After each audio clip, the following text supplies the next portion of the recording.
Welcome to the service, everybody. Welcome to the service. Oh my God, been a good week, eh? Oh my God, it feels weird to take a week off. But so many people already in the comment section. Thanks for coming in early. I love when people come in early. I like that. I like when people come in early. That's nice. It just gives it's like having tickets sold to a show. It's like, okay, there's a good 20 comments in here already, so we're good. Natalie's here. Thanks for coming. JW Organization is Destroying Families is here. Thank you. Always with the names. I love these. Can you just change your YouTube channel name, or is this person making a new YouTube channel every week? I don't know. But hey, whatever it is, I love it. Share Court, thanks for coming. Hey, make sure you do your karmas, everyone. Make sure that you're joyful in life. Make sure that you're dancing. Otherwise, that's how they get you. Donnie the Ape. Oh, thank you, Donnie the Ape. Cult Rehab is doing God's work. Yes, thank you. I hope so. We have an incredible guest today. Man, the second person we've had that was in from... No, not the second. We've had a couple of guests who were born into the cult, and it's fascinating, and there's so much to learn from them. And I think it is God's work. Yeah, thanks. Tim Jensen, pumped. I want this book. Yes, the book. There's a link to the book in the comment section.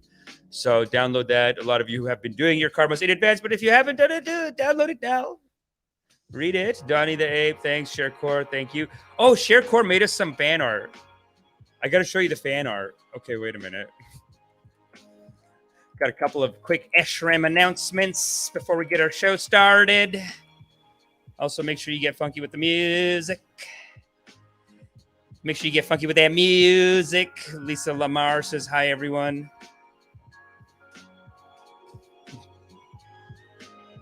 Come on in, people. Great episode today. Dun, dun, dun. Oh, and this track, by the way, is Summer in the Neighborhood by Bad Snacks.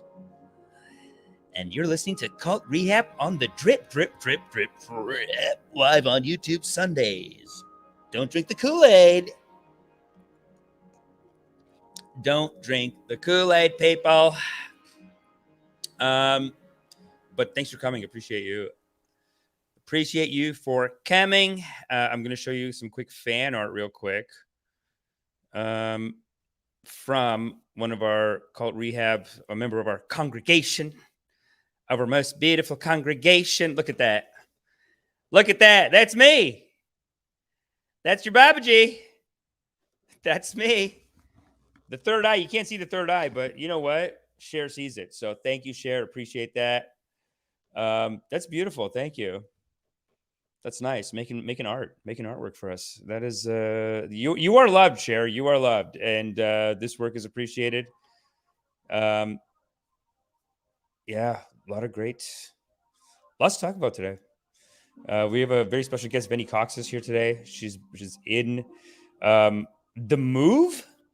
It's a wild story, though. I posted the thing about it. Oh my God, it was it's an incredible story. I think you guys are gonna get so much out of it. We're gonna learn a lot today. So make sure you give it up and make some noise. Cheer a little bit at home for a very special guest, Vennie Kocsis, everybody. Vennie, thanks for coming in. Hi. What's up? So nice to see you. Thanks for having me. Good to see you. Thank you. It's so good for the culture to tell people about getting out, because I think a lot of people are thinking about it, or they're thinking about going in. It's shocking how many people are in it. Yes, and how long it's gone on for. And just so to help you out, my last name is pronounced Kocsis. Kocsis. So, I'm so sorry. Yeah. No, it's I'm so crazy. It's like I heard people on podcasts say it like that, and I was like, that's not how you I've been calling you Amish for a week, and then when I was listening to your shows, I was like, oh my God, that's not how you say his name. So hey, we're on a learning curve. Yeah. It's spelled like the Amish, ironically. Mm-hmm. That's so odd. Yeah, it's odd. My parents opened a catering company when I was a kid called Amish Sweets and Catering, because like my dad opened another business, so they had to rename the business. And then these Amish people came. They came to the thing, and then we told them what it was, and they're like, no, we're not gonna have it. They're like, we thought it was Amish. They were like, we're not, but they're so sweet. They're sweet, but they're like, oh no, we can't have. We were like, do you want to just try something? They're like, was it made with like they because they're not allowed to have if it's like used electricity. So they're like, oh no, it would be against our religion. Sorry, and they just have to leave. Yeah, That's another cult that's another show right there. They look like they look like maybe sometimes I think they're just a more developed Jehovah's Witness, but then sometimes I think like, are they just a small Christianity? I don't know. Well, I mean, there's so much that intersects, right? Because I so relate to people that grew up Jehovah's Witness. We were Yeah. faith healed. We didn't go to doctors, psychiatrists, psychologists demonized, censorship. God. So much I relate to. Not allowed to celebrate birthdays, holidays, censored information, homeschooled. I mean, we could go on and on. So that's so interesting. Yeah. Are they stealing curriculum? Because I know that a lot of people are stealing like all the success cults. They steal their curriculum from Scientology. I do think that there is a Christian correspondence curriculum that they can all tap into. Yeah. Wow. So is it official then? Like if I go to a regular Christian church, can I be like, hey, can I get the program? And they have to give it to me. Yes, I think they do have to follow certain educational guidelines, but it's definitely skewed. I mean, I was in the cult back in the like early 70s and 80s. So back then there was not even remotely the monitoring that there is now. I mean, as bad as it is now, it's still advancing. Oh yeah. Right? The further back you go, the more people just got away with shit. Totally. We might be living in the renaissance of this. Like this might be like just the amount of Jehovah's Witness articles. Like Natalie Grant sends me like sometimes she'll send me like 2-3 articles a week. I've been sending her articles too. There's just so much. It's been the end times now for 400 years. So but now it is really their end times. It's great watching them get crushed. It's fantastic. But it was really the end times back in the 70s too, and it was really the end times in the 80s. And I mean, so many times it was really the end times. I know, but Vennie, what is it about us? Okay, do you feel like life is getting worse? Like sometimes, because the Hindus, they believe in this end times, they call it Kali Yuga. And they're like, we are in Kali Yuga. And some people are like, and the US military guys use it too. They're like, it's Kali Yuga, let's go. And they go fight like that. But they believe, I looked it up.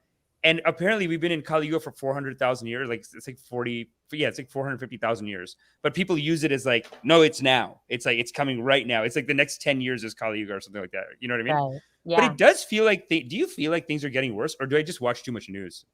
I think you watch too much news. Right. It's always been like this. Yeah. You know, well, I feel like it's advancing. And the reason why I feel like it's advancing is because people are waking up. We're having conversations like this. Social media, as much as it can be a bane of our society, it's amazing. We're all connecting and finding each other. And the younger generation is finding us. So that's where I see this gateway opening to maybe getting away from these mind control and abusive situations. Yeah, you can find alternatives. You can find new communities so quick now. Like those old Mormon documentaries where the boys, man, what is such a jerk move? Because like they have multi wives. So the young boys, they're like, get out of here. They just make it more and more difficult for the boys. And then at some point they just kick them out. They're like 15 years old or like younger even. The Lost Boys.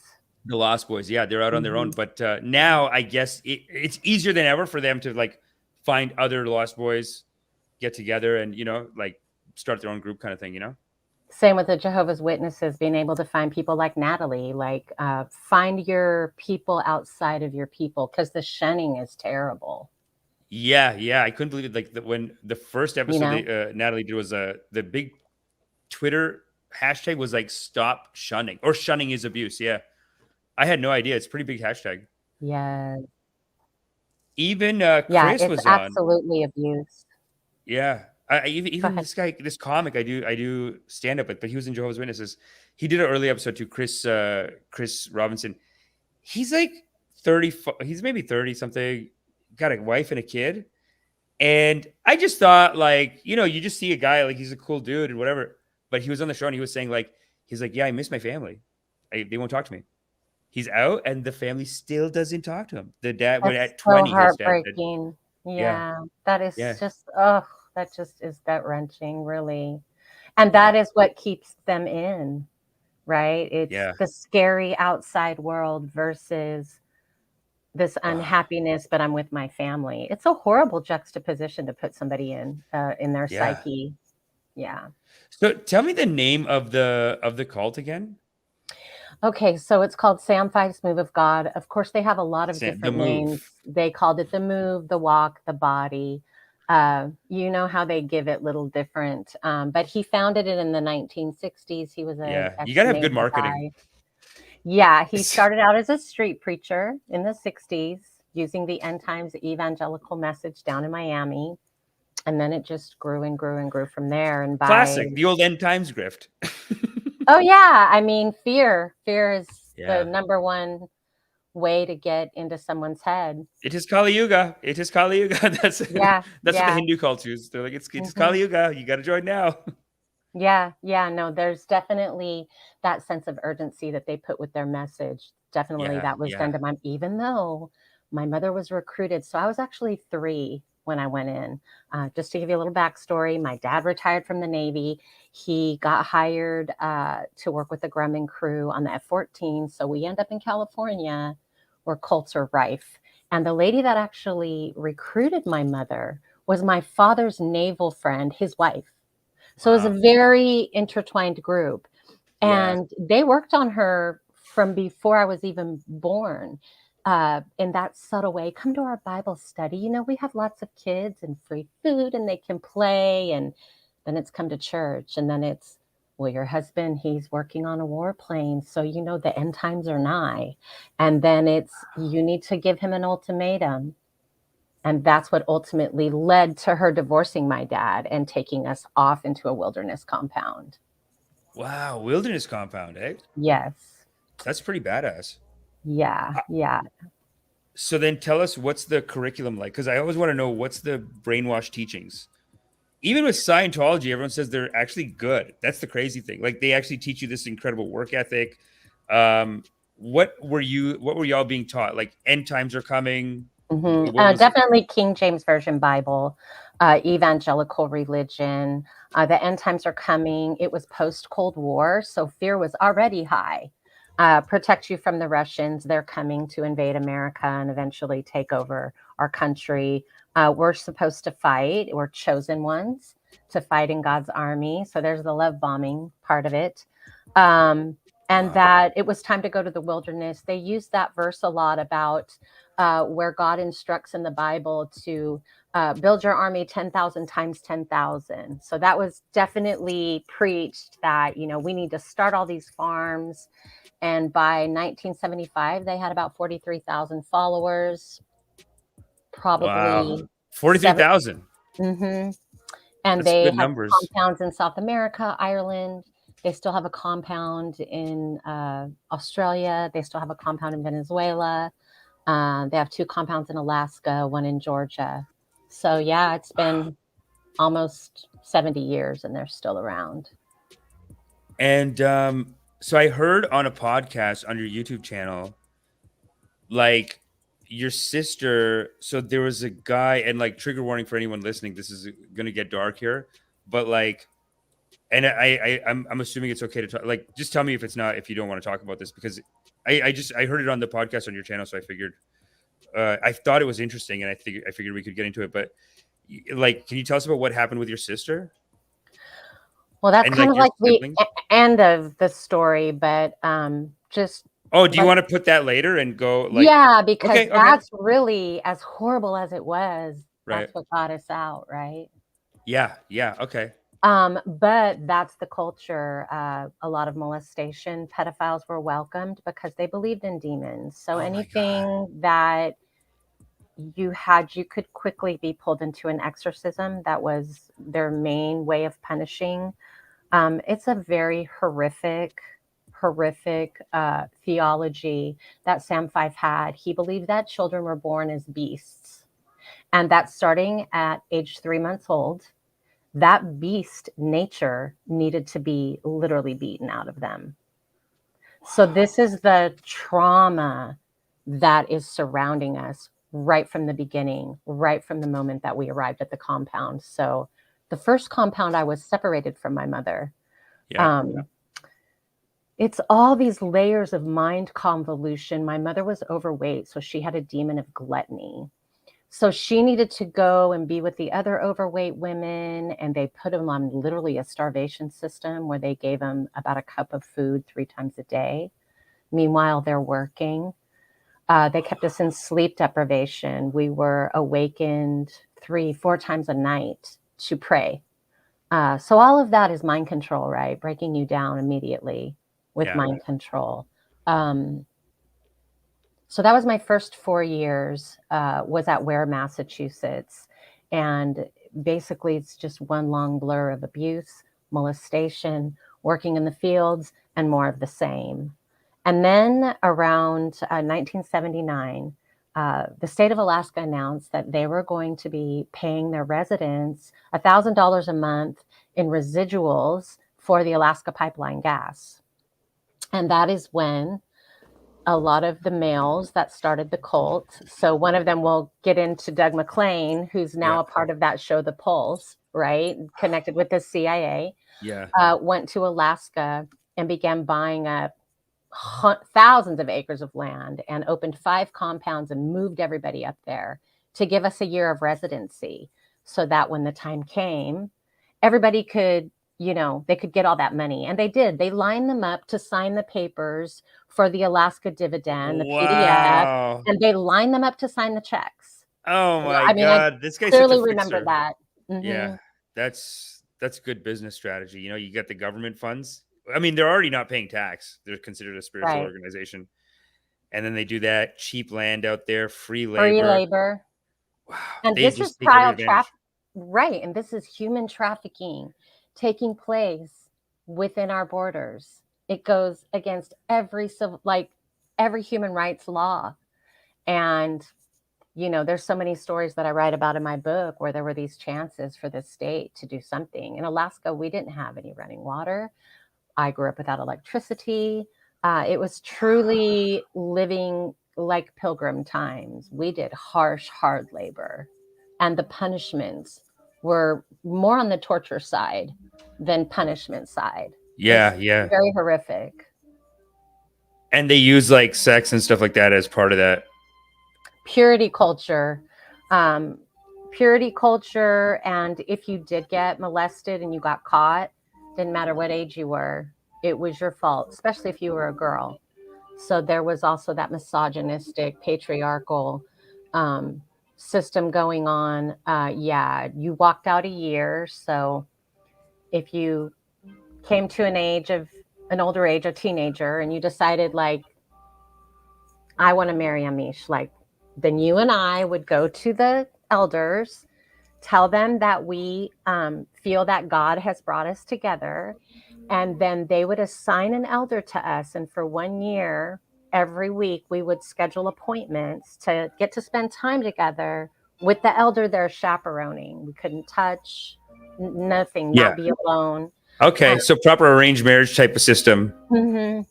So there was a lot of sneaking around in the hay bales and, Oh, wow. Yeah, we had a clothing bank. So when you went there, everything that you brought was all confiscated by the elders, and it was all put in the clothing bank, and then they distributed it back out to the cult. So it was very much like a socialist kind of system. Wow, weird. So they expected you all to be socialists because they didn't want you to have, I guess, independence to make your own money and stuff like that. You just had to do what they're doing. So then what's the income for them? How do they make money? They're selling, when you said they're trafficking kids, are they selling kids? No, but if you think about just the income alone off the PDF, so it's 1981, you have 5 compounds. You have about 200 to 300 people, including children, on each compound. If you add that up times, you mean sorry? So just that money alone. So we could go to each place, right? So now in 1981 in Alaska, they're making a couple million a year. All child support, any annuities, anything of income went to the coal. It was a 100% socialist system. What? So except that money didn't come back to you in any way. This is the worst cult because every other cult, they at least have to compete in the capitalist market. These guys are just taking government money. It's just all government. Is this a U.S. government subsidies run cult? Is what you're telling me? I would say that's actually a really good. That's how it started. Then on the compound that I was on, which is still there today, they developed a sawmill. And that's when they began. Oh, by the way, no, there's more, Amish. Tell me. Not only that, like my brother, so he was a young teenager, 13. They worked on the Alaska pipeline. So the cult had contracts with the state of Alaska to go and work on the pipeline, and they would go away. Yes, and do the labor. Now the cult owns Heritage Construction Company, Living Word Ministry, Dry Creek Sawmill. They own almost all of the rental homes in Delta Junction. So they're very capitalist. They're very, just like every other business in America, they got the market and then they take every subsidy they can get too. Why not? But they basically have a free construction company. Yeah. And the people who rent their homes in Delta Junction, right, they work for them and pay the rent back to them. So the money goes in a little circle. Oh, they actually give the money, because I could even, I mean, I don't know how they did it. A lot of grants are just kind of like, give me the contract. Like if I'm the contractor, it's like, you give me all the money and then you turn around to your cult members and you say, well, this is rent. I take out rent. I take out food. I take out this. You sinned yesterday. That's $200, whatever it is. Like they just make up stuff and then they give you like $20 or something like that. It's weird. I think, oh my God, Chris Shelton. So I was looking up after he was on the show. He was in Scientology. So the Sea Org, I don't know. I'm telling someone about it, and they were like, "Oh, he must have been making six figures. He's working 80 to 100 hours a week at the Sea Org." And I'm like, "No, not six figures. It's like they cover expenses." And then he's like, "No, they don't cover expenses. $75 a week. They get paid $75 a week. It's so sad." And they have to pay for the courses. Oh, they have to pay for that? How are they going to pay for it? They're working 80, 100 hours a week. Exactly. And it's still, you know why though? Because I think they pay the tuition up front. I think you actually have to save up and then pay in advance like 100,000 or whatever it is. And then you're in, and then you just get $75 a week, and they work you, man, 80 to 100 hours a week, nonstop working. Was he a teenager in the Sea Org organization working? I don't think he got into, I don't think you can get into Sea Org that quick. It's like it's the Navy SEALs. I think he did 9 years regular. Isn't that where the young kids are? No, Sea Org, I think, from what I remember, Sea Org inside of Scientology is like the Navy SEALs. They're like the top. They're like 80, 100 hours a week. You are committed. You are signing a $1 billion contract because you're in for like 1 billion lifetimes. You got a contract for doing this work, but you got to work your ass off. Like it's like nonstop work. I think when you start, you're just a regular one. I don't know, but I could be wrong. Tell me if anyone knows in the audience. I thought that they did have, because I remember Leah Remini talking about that they do, like as a teenager, how much time she spent. No, you have classes. Yeah, I think it's just not called. I think, or maybe the Sea Org just takes you sometimes or something like that. But then there's like the full-time Sea Org people, and I think you have to. It takes time to get in there. It's like you got to show that you're committed, because it's like you can't do it unless you're a workaholic. You got to be able to work 80, 100 hours a week. Chris Shelton can do it. Yeah, and you can see. Well, yeah, they keep your mind busy. That's how they did on the cult. So they would say things like, to make sure you stayed in the Word. Lots of Bible studies, very intensive Bible studies. So if there wasn't work, school, there was. So even for the young kids in the summer, there wasn't any play ever. It was working. Oh no, it was work. I mean, after Sam Fife died, a little bit of stuff kind of got loose. Like we got to go sledding in the winter, and we got to start ice skating in the winter. Oh wow! Once Daddy passed away, yeah, I didn't see that. That's so weird. They were like, okay, let the kids play. It just comes out of you. That's what God wants you to do. Or nature, you know what I mean? You're supposed to be playing as a kid. So as soon as he dies, I know that he died in some kind of plane crash. Oh, God is great. Is that's correct? Like what was the circumstances around him dying? And like, how did that affect you guys? You were there when he, like, not there, but like, yeah, no, I was a kid. It was an astronomical event because he always preached that God would not take him until it was the end. So imagine. He would still be ripping this guy. This guy would be huge. That's why the move is not so big. It's a pretty small one. It's because the guy died. Because once the guy dies, it's done. You can't run these organizations. Well, like a psycho. No, because he had an assistant co-captain, and his name was Betty Cobb. And so I remember when Sam Fife died, because my mother, she was a big gossiper, right? Right. And I loved that because then I could eavesdrop. And so everybody, like the ladies, all gathered at our cabin, and what's going to happen now? Because they were terrified the world wasn't, it's it. Yeah. Like, he said it, he's gone. It's it. Like, we're preparing to die. It really is death training to train a child that they're going to die in the end times. It is And they're beating the minimized, children. but the psychological fear that you have as a kid that any day could be the day that Jesus is, that's it. That's always in your psyche as you go through the day. Plus, Is that why they beat the kids? Like, I saw a thing about, like, even if they're crying when they're like 4 months old, 6 months old, they start beating them, or like from a young age they're hitting them. Is it because it's like, oh, the end times are coming? Is that part of their thing, or like you have to toughen up? Sam Fife taught that children were born beasts. Oh, okay. Scientology. I think the Jehovah's Witness guy we had a video like of that last week, where he's like, "You think children are such beautiful little angels? They're not. They're the devil." It's so horrible. Aggressive. It's so like a 10-second clip. It's so sick. I gotta find it. But go on. Well, in one part of the sermon that Sam talks about, it's called The Divine Order of Training Children, and you can find it on my website in a PDF. He says that you have to start beating the children early because babies are selfish and they'll cry 3, 4, 5 times in the night and wake up mother. And it is up to the mother to train the child when she's ready for them to cry. So literally, like, don't let your infant cry for milk. Like, that's how sick it was. Oh my God. What a bunch of psychos. Yeah. I guess that's how you keep it, like that's how you keep control of everyone. I mean, they are just like from day one. Are they even converting outside people, or are they just like, oh, yes. They are. They're still converting. They're still recruiting. Just like a couple years ago, myself and a couple other people were able to intervene on a group that they were literally recruiting to go up to Alaska. So absolutely, they're always in recruitment. Always recruiting. Yeah, you got to be always recruiting. You got to be aggressively recruiting. Also, they're making everyone have kids, though. Like, they're pushing that, like, okay, you two want to get married? Okay, let's get you hanging out. Yeah, they definitely want you to have children because, there's that's the woman's place, is to have children.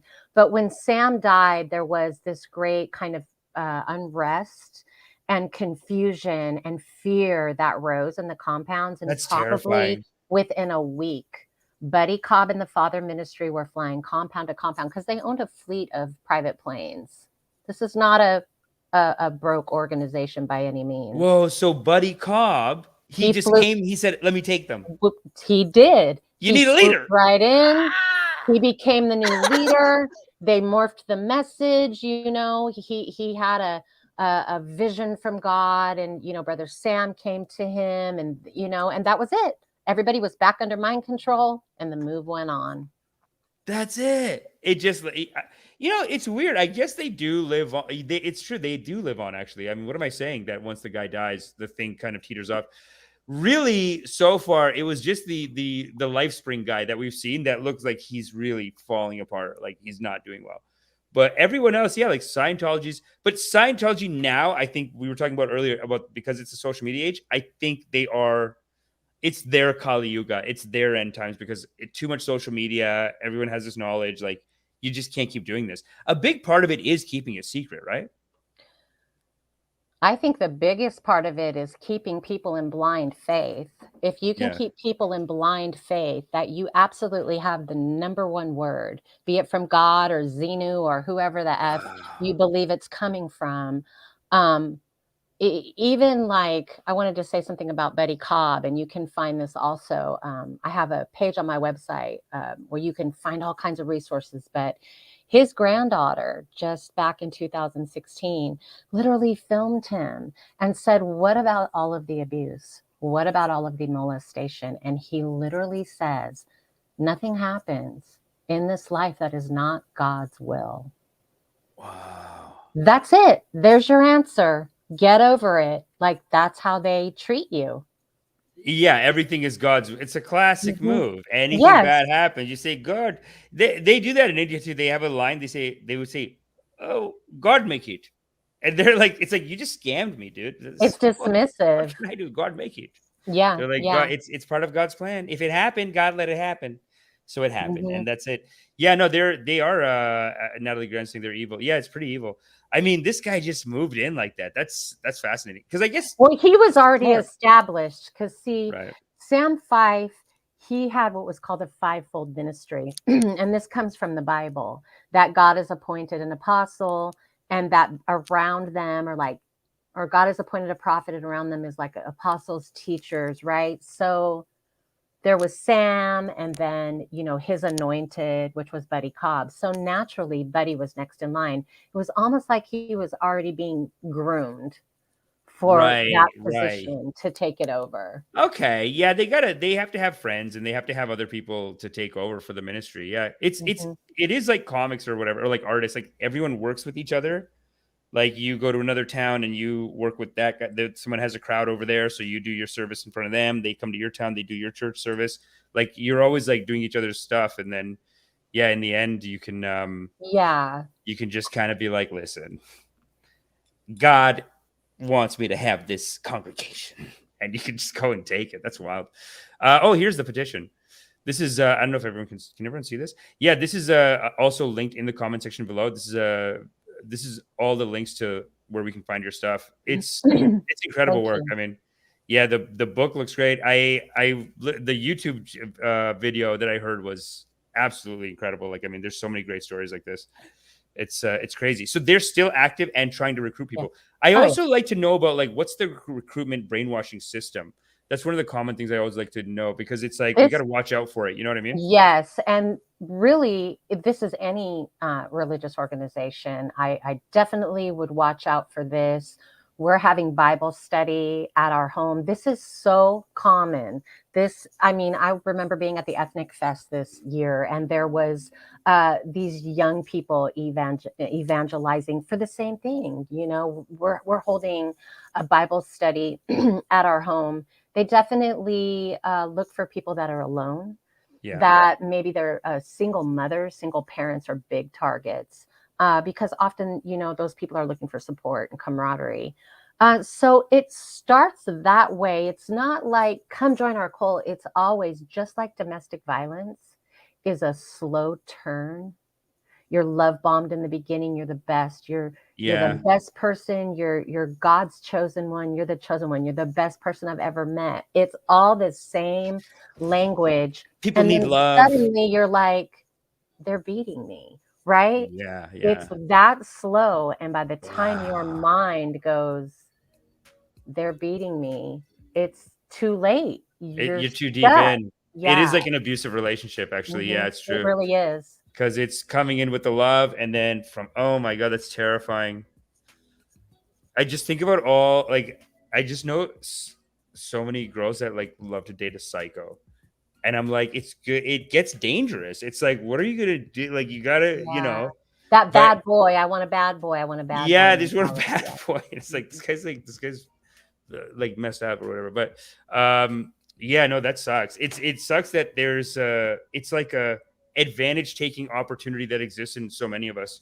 It's not just women. I mean, a lot of guys fall into it too, just into Well, abusive relationships also, where someone's abusing them and they oh don't know. yeah, for sure. It's definitely, abuse doesn't have a gender. That's what I always say. It Yeah, affects everyone. My brother was raped too. He did not escape not being molested and beaten and tortured and labored. None of them escaped it, right?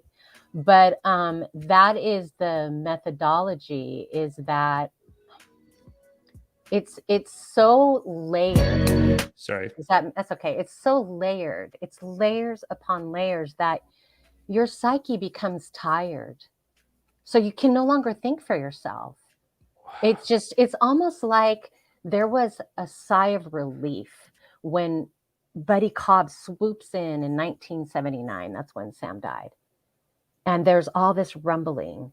And then Buddy Cobb swooped in, and it was like the cult exhaled, like, because nobody can think for themselves anymore. Wow. And it's a very wicked, um, I think that it's very important to look at people like Doug Coe, the documentary on Netflix called The Family. I encourage everyone, please watch that, I think because I've seen that one. Is he the family? he brought evangelism into the U.S. government in the Yeah, 50s. I've seen that. I've seen that. This I was is like, how it's more we got, political. It's like a Christian political group inside of Washington. It's so crazy. and the cult leader, Sam Fife, he's been to many national prayer conventions. Oh my God. These pastors are Oh, invited to sit with our senators and the our National Prayer congresspeople. Breakfast? This Yes. dumbass Yes. breakfast. This is why Yes. Roe v. Wade got overturned. This is why Roe v. Wade got overturned. Because This these is psychos, all, they're all yes. talking up there. You know, like 87% of Americans don't believe in that. It's just these people that run everything. Don't believe in what? The National Prayer Breakfast? Sorry. They don't believe in overturning Roe v. Wade. Oh, I see. I thought you But meant these they don't. organize these. Sorry, it's a tangent. It's a bit of a tangent. But these organizations, they are like, they have this religious cult mentality, and they're just doing it because they think they know what's best. But 87% of Americans don't even agree with it. It's crazy. If you watch The Family, Yeah, and you see how they do it. that it's not just there is a very enacting and deceptive. There is an agenda. They're psychos. They know what they're doing. It all centers around mind control. I mean, we could get into MK Ultra and all of those things, and mass mind control, mass psychosis. But Doug Coe and his organization was astronomical in getting "In God We Trust" put on our money, and "Under God" put in our allegiance, which never existed before the 50s. So it's important, I think, that the people in general know this history, because again, you've got a lot of blind faith happening. Like, we're just saying the allegiance and we're saying these words, and that's not even how they were originally written. That's good. You know, people who come out of cults, they're like, you recognize the brainwash happening in general, and it's everywhere, and it's so religious. It's so like, they really have a mentality, and like, look, liberals have their faults too, but it doesn't feel like liberals want to force their thing as much. I feel, I don't know, this like religious fundamentalism that comes through the U.S. government, it's so powerful, and I hate how they're all kind of, they're all thick as thieves. They all hang out together. Well, look at Bill Clinton. He gave, I mean, that's why I don't really politicize it, because I think they're all bad. Yeah. If not for Bill Clinton, Scientology would not have their tax exempt status. Come on, he's a Bill. Democrat. Yes. Bill. So see, this is history. This is kind of where, like, I'll get frustrated, because I was so censored as a child. We weren't allowed to have magazines, listen to secular music. So the fact that I have access to something like the internet, I read constantly. Yeah. And I think to myself, if these younger generations, they have got to realize the wealth of knowledge that they have at their fingertips, and don't forget history. It matters, right? Yeah. You know what's so depressing though, is I'm watching this Alex Jones trial, and it's like, they have the correct information, but then it's almost like they could just join another cult. Like, this psycho, the guy, the lawyer that's fighting against Alex Jones right now, he's just like, I don't know why people keep following this guy. He just keeps getting followers. It's like, we got to fight this. We can't let him keep lying to people. And it's crazy. Like, some people, they just want to believe it. But you know how they do it? And this is how cults do it. They weave truth inside of there. And when you weave truth in it and go, you know, Alex Jones does, he weaves a little bit of truth. What he did to that family was despicable. So stupid. Despicable. So crazy. But he has followers. Lost. Oh yeah, he lost big time. Yeah. Yeah, 50 million. And his ex-wife did a space on Twitter. Oh yeah? And there was about 2,500 people in there, and I was like, oh, you checked it out?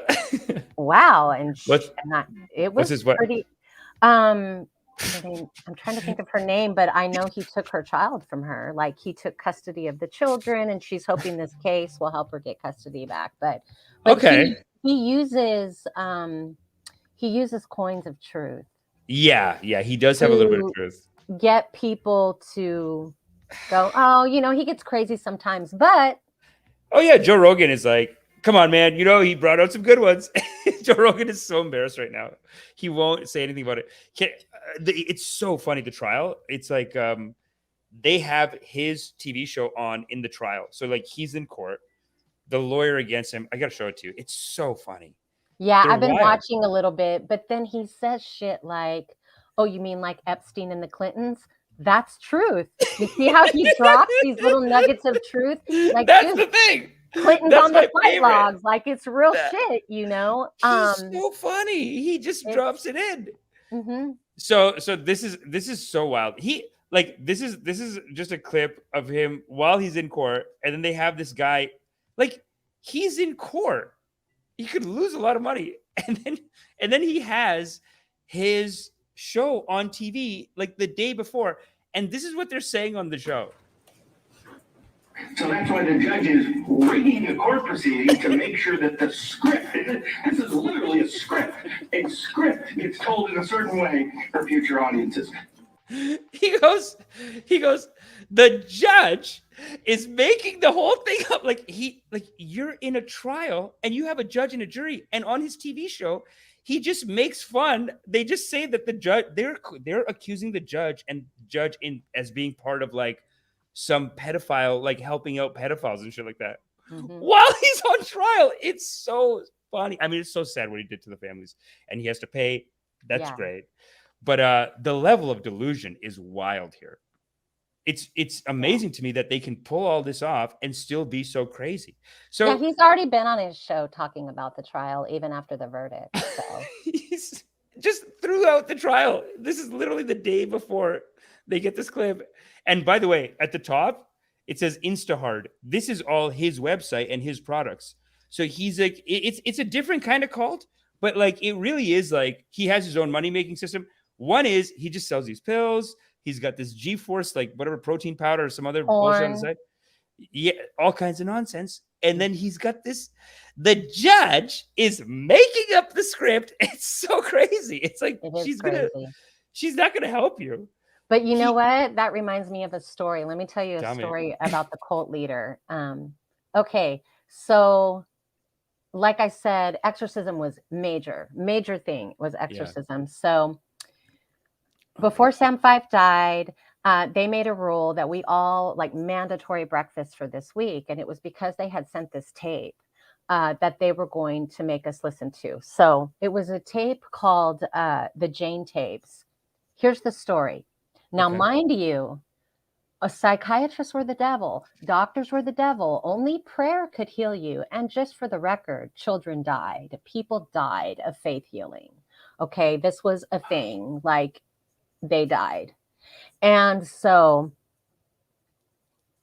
it was preached constantly, demons. You have a demon of silliness, you're too loud. You have a demon of loudness. You know, everything was a demon. You were just like this constantly, like, oh my God, it's a demon. So on this tape, he's working with this woman named Jane. She has a whole legion of demons in her, and she was sent to Tulane Hospital. Now, Tulane in New Orleans is one of the leading psychiatric hospitals in the country. Okay.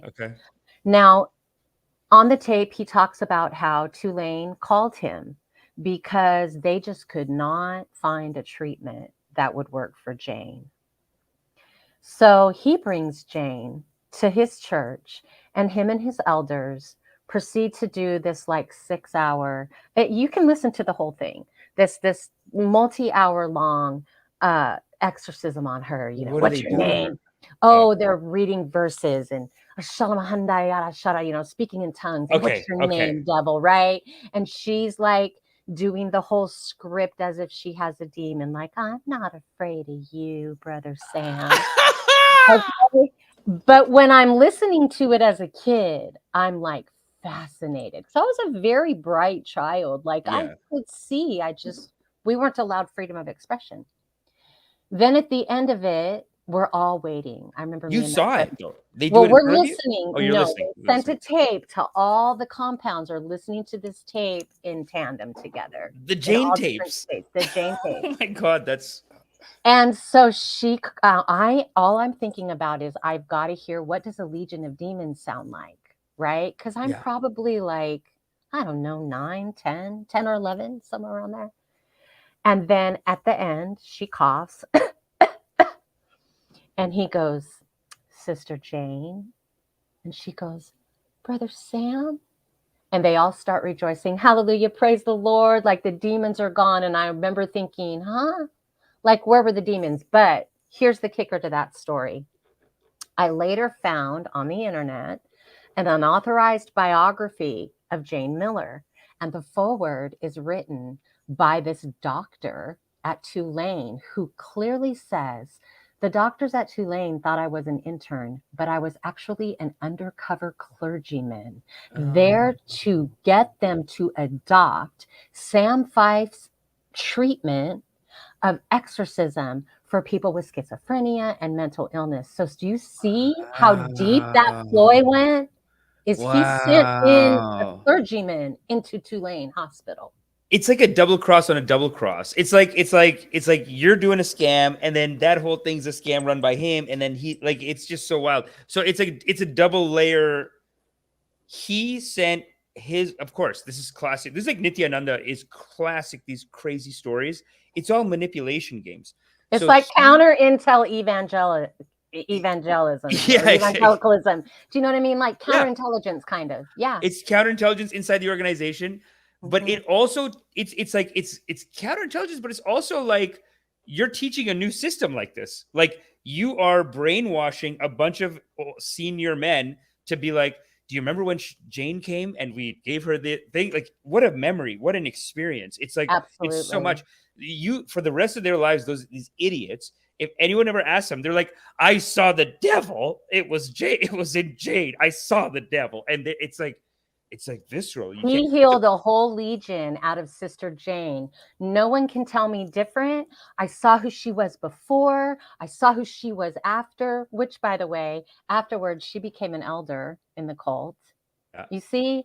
So, and also, of course, she's getting an upgrade for that. She deserves it. Yeah. She deserves a promotion. There started to get to be a little bit of a rumbling in 1978 where the men started gossiping about him being too haughty. He had he was having a spirit of haughtiness, they felt. So who's he? Sam Fife? No, Sam Fife. Yes, Sam Fife. So let me tell you, his own people got to get. That's how you do like a mutiny in a cult, is you say, God says you're not the one anymore. Something like that. But let me tell you what he did. Tell me. So we had conventions. We would travel thousands of miles, drive down the Alcan Highway, go to Lubbock, Texas from Alaska, and there'd be like all of us from all these compounds together.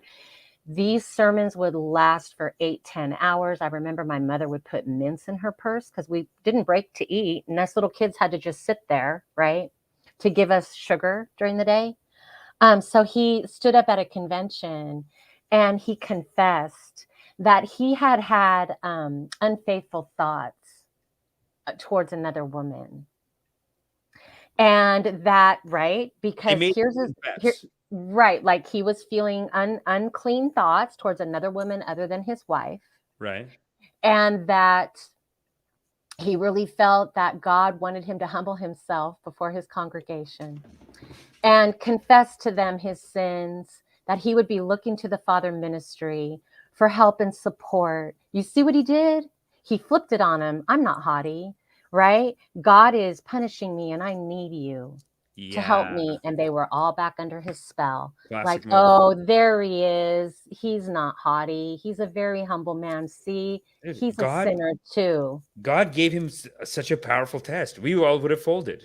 We would have broken in 1 second with that test, but God put so much.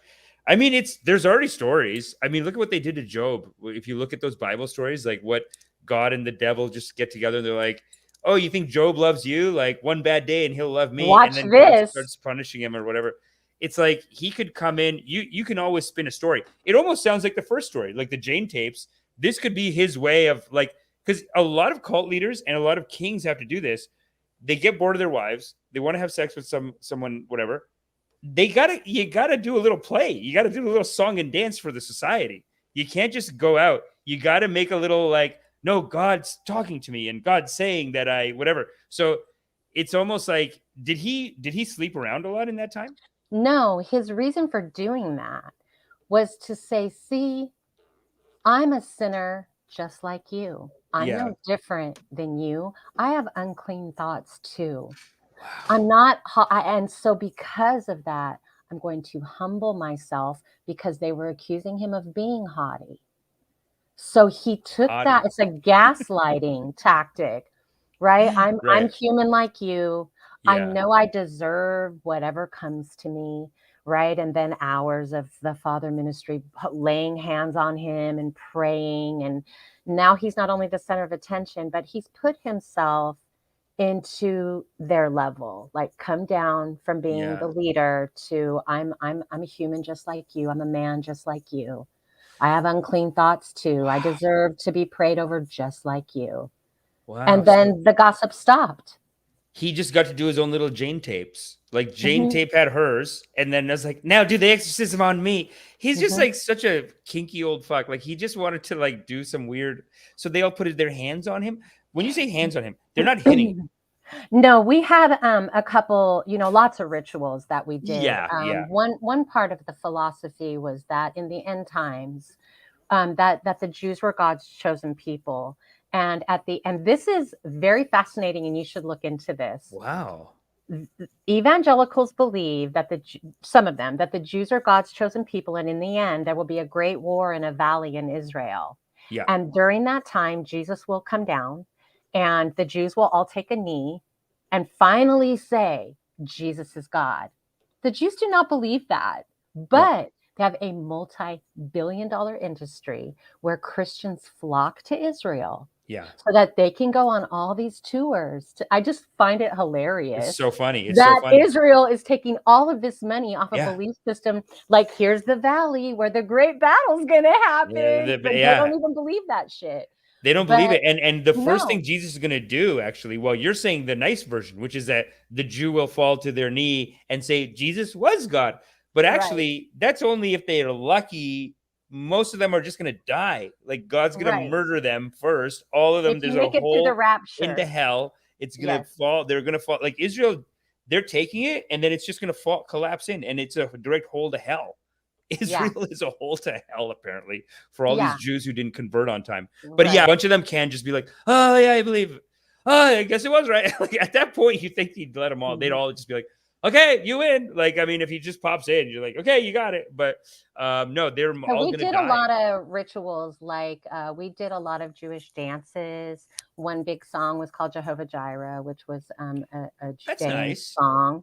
Right. So we did a lot of that. Them? You must have been able to convert some of them. No. Okay. No, I don't recall that. Never. Okay. We did not have a lot of people of color, except for people from South America. I only remember one Black person being there, and his name was Willie Dye. And I have really good memories of him because he was like probably the only man, one of the very few men that I felt safe around. And he was a truck driver for the cult. So he would bring supplies in and out from the lower 48. But they had a system called laying on of hands. So let's say you needed healing. Okay. So you stand up in church and you're like, I don't know. I've been feeling lazy. I've been struggling in the mornings to get up to go to work. And I've really been fighting against that. And I need prayer. You're reading my mind right now, but yeah. So you go up. And the first circle of people, probably the elders, right? Yeah. I know, me too. They lay their hands on you. We got to do this in life. You know what I mean? So their hands are directly on you. And then in the circle around them is another circle of people with their hands on their. Have you ever seen the documentary about the gay conversion woman? And she's got the little kid in the middle. It's called Jesus Camp. Jesus Camp, I know. That's with the kids, though. Remember when the little kid was in the middle of her prayer circle and there was one circle with the hands laid on, then another on the outer circle? That's when you are inside that circle, it is the most overwhelming mind fuck you can have as a child. It's just imagine the screaming, the praying, the heat, the stinky breath. The hands on you. I mean, I could go on and on to what your senses are taking in. Here I'm thinking it's kind of nice. It's like it's like all that oxytocin because they're not touching each other, right? Like, isn't it just so like sexually? It's an energy. It's energy all being pointed at you through each other, right? I think so too. You're inside that huddle. Yeah. So but what do you think? Right? Just hypothetically. Because, as you say this, I actually have to book my loving kindness meditation. I teach a meditation class. It's like a loving kindness meditation. It's a Buddhist technique.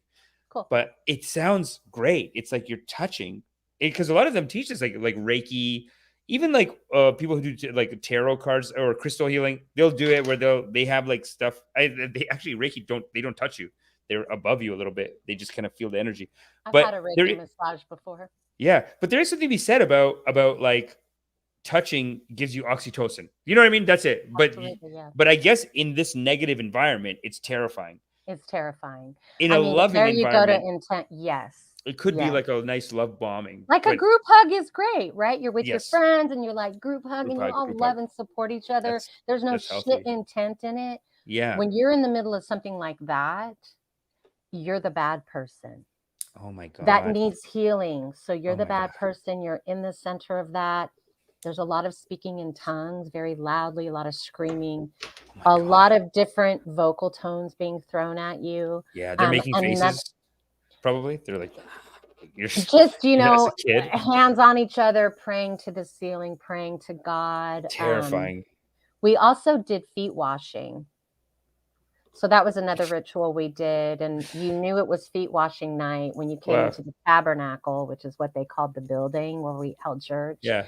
And there would be chairs lined up with a silver basin in front of each one. And that was a ritual that was symbolizing when Mary knelt before Jesus and she washed his feet with her hair.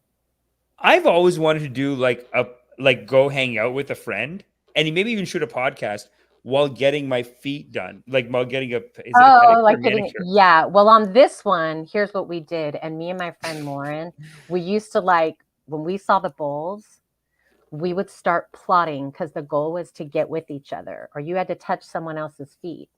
Ew. And so the first person sat in the chair, put their feet in the basin, and then you knelt in front of them and you put your hands inside the water on their feet and a lot of praying, a lot of speaking in tongues. Then you had to tenderly take their feet out and take time to wash each foot with a towel. And then the water got done. Yeah, I mean, this was like... don't tell me tenderly. Don't fucking put in the directions. Do it tenderly. Just someone's going around with the whip. Tender. Keep it tender. Keep it tender. But yeah, you did. You couldn't... you had to be careful because if you got caught, you could be accused of having a spirit or a demon of defiance. So if you weren't doing something properly... Like if I was just like, let me wash your fucking feet and get them out of here, right? And an elder saw that. That's good. That's good. They watch you for intent. Because in loving kindness, they teach it has to be genuine. Be genuine. Yes. And then you got to realize too, you're in an environment of zero trust. You can't trust your friend. Like at any time, somebody could tattle. Everybody's watching everybody. The adults can punish the children at any time. So there was that culture too. It was everywhere around you. So yes, a lot of rituals. We also took survival training. So when you were 12 years old, I am glad I took that because I'm like, you could drop me off in the woods, I could probably live. They tell you all this stuff. Well, good for them. They always teach a couple of good things, like the Scientology. But this is why they teach you that. Oh yeah. It wasn't so it's because eventually we're going into the woods at the end times, and mainly because the Russians were coming. So it wasn't all good. Also, they believed in the Russians. Even they got in on a little Cold War propaganda. Yes. Why not? One ritual they did was lining us up and doing a death training session where they dry cocked a rifle. And they would scream at you like, do you believe in Jesus? Do you believe in Jesus?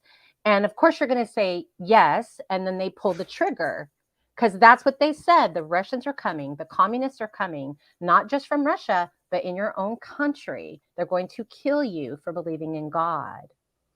And so my mind at 12 is like, okay, I'm going to say I don't believe in God and I'll live. But then here comes your faith guilt going, really? Do you want to live just for a short time on earth and an eternity in hell?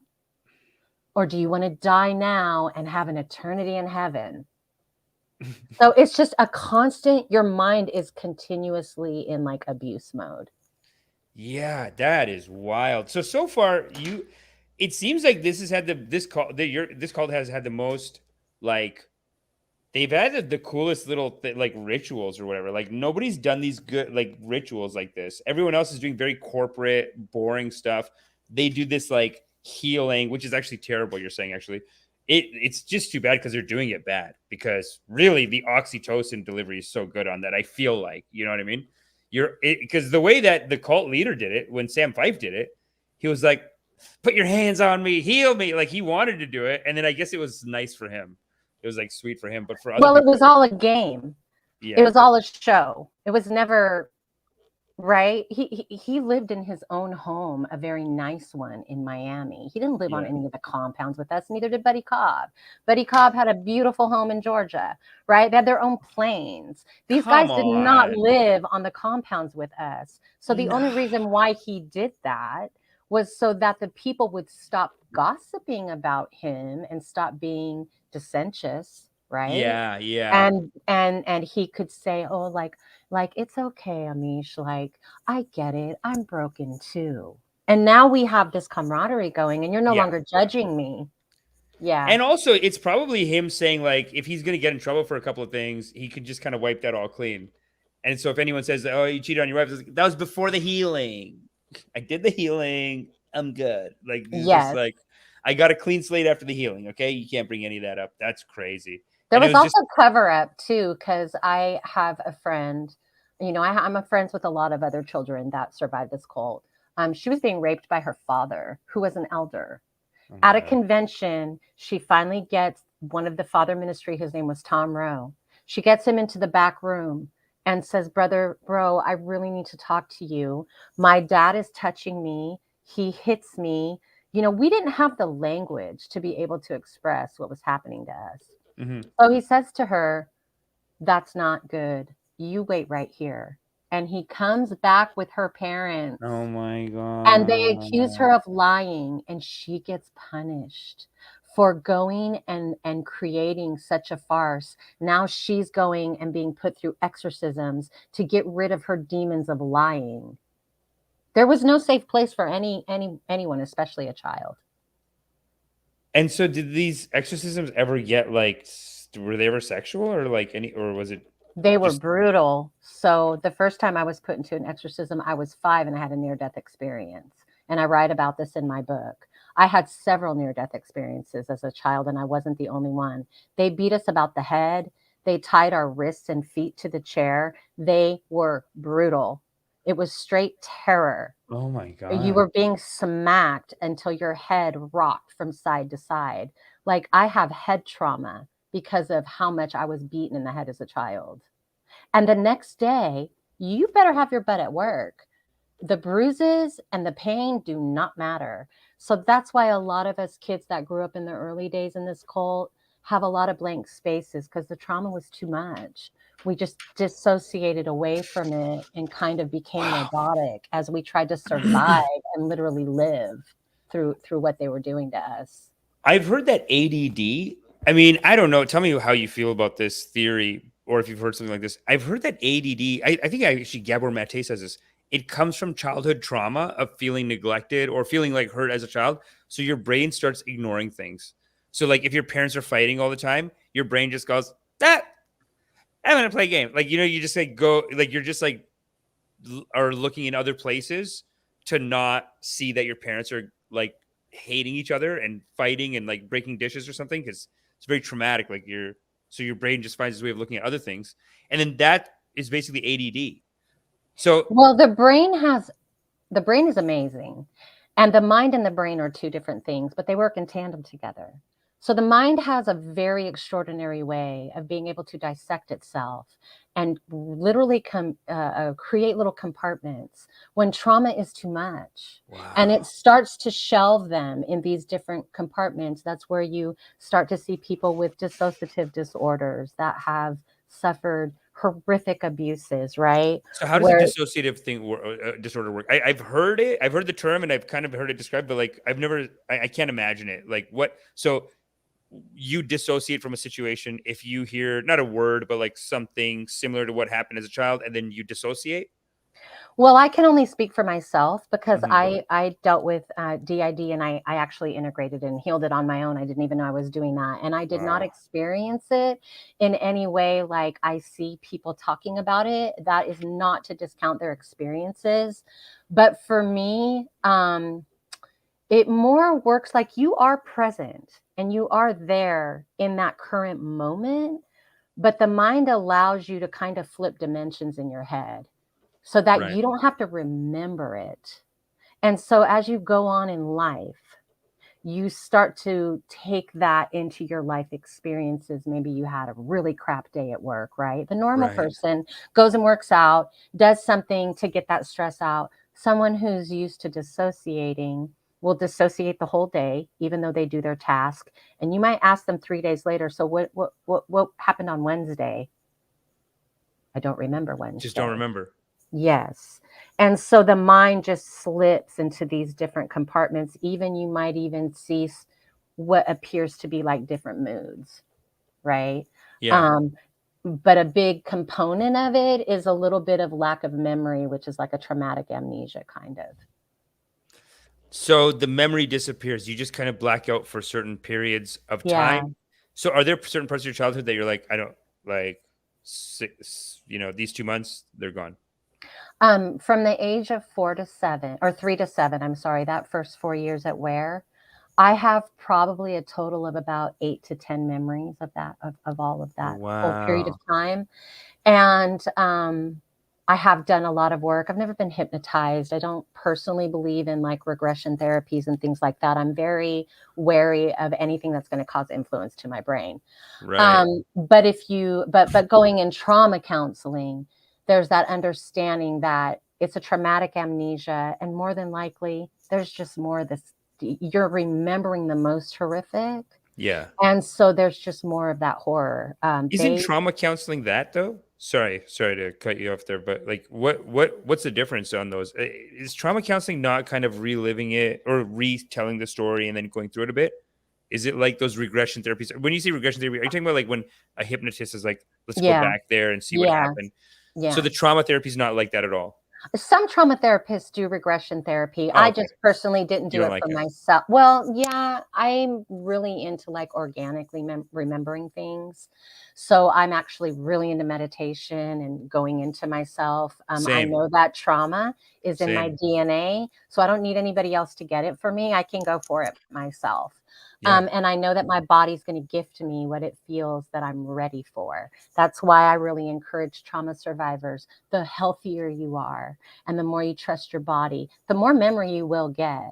So I went from writing was Wow. one of the best, but most like, it was Wow. so excruciating. I can't even tell you. It was, So your mind erases things until yeah, you're ready for them emotionally. absolutely. When the emotional strength comes, as we say, the vibration is there, Yeah. then little parts of your brain open up. That's wild. So I went from being afraid of my memories because, along with remembering when I started writing, I had really horrific nightmares, and those would rock me. To thanking my body, like, thank you for giving me this memory. It's sad. I feel so sad for the little girl, right? But now I can hold her, and you've trusted me that I'm strong enough. You gave me a memory. That's Yeah. effing cool. That means I'm healing. So Wow. when a trauma survivor can get into that place where the memory doesn't rock them, but instead they kind of grab it and go, okay, cool.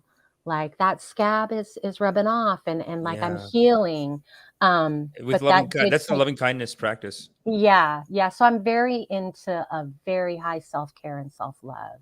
Yeah. And being able to do, and I'm very into writing, handwriting specifically. Really? This Wow. is proven neurological science that handwriting, anything, any trauma, you could be in a car wreck. There's so many different traumas that change people's lives forever, right? Yeah. But handwriting specifically helps you rewire the neurons um, in your brain. And so as you begin, like I wrote my first layer. Then after I wrote my first layer and dumped everything my brain did have, another layer came. And on and on. And for 7 years, I kept repeating this process. And I started it when I was about 38. My mother passed away in 2007. And I said, okay, like I had tons of notes and tons of journals, and I'd always written poetry. And I've been online since the 90s. You know, we Yeah, were on yeah. like journal and blogging. Oh, you got the oracles too. I saw you have an oracle reading on anything. I do Rumi. Oh, that's amazing. I love Incredible. oracle cards. I love Rumi too. So- And I love the Stoics. I love to read the Stoics. Oh so yeah, much. I don't know Stoics. Yeah. My friend, so I just did a comedy show on the weekend. My friend Tamara, she's also a comic. She does Nostradamus cards. She's like Really? they're mean. They're like I gotta do a card. She's gonna be on the show soon. Mhm. But she's like they're like you know, your life is gonna end, because you know he always like predict the end of the world, but he kind of Yeah. does that for your life. He's like, if you do not fix the like, it's like I've never seen it in this whole oracle tarot game. I guess tarot is a little more. I've only seen oracles that are just like these positive, you know what I mean? Like, but I Yeah. do agree Yeah. with Yeah. them. I don't necessarily disagree with them, but they're very positive. Like these Rumi oracle cards are all like how, you know, you have to believe in yourself and believe that the beloved is in you and you can do anything, and you know what I mean? Like Mhm. that's what these ones are pretty much all about. There's like 40 or 50 of them. They're all like beautiful pieces of artwork. It's incredible. I haven't seen any. Like, what kind of oracle cards do you do? The cards that I created are more surrounding around art therapy. And I believe, like for me, when I look at a piece of art in and of itself helps me process trauma. I'm Yeah, able, yeah, like, I just yeah. have that connection with art. And all of the cards that I did design is all art that I made while I was writing Cult Child.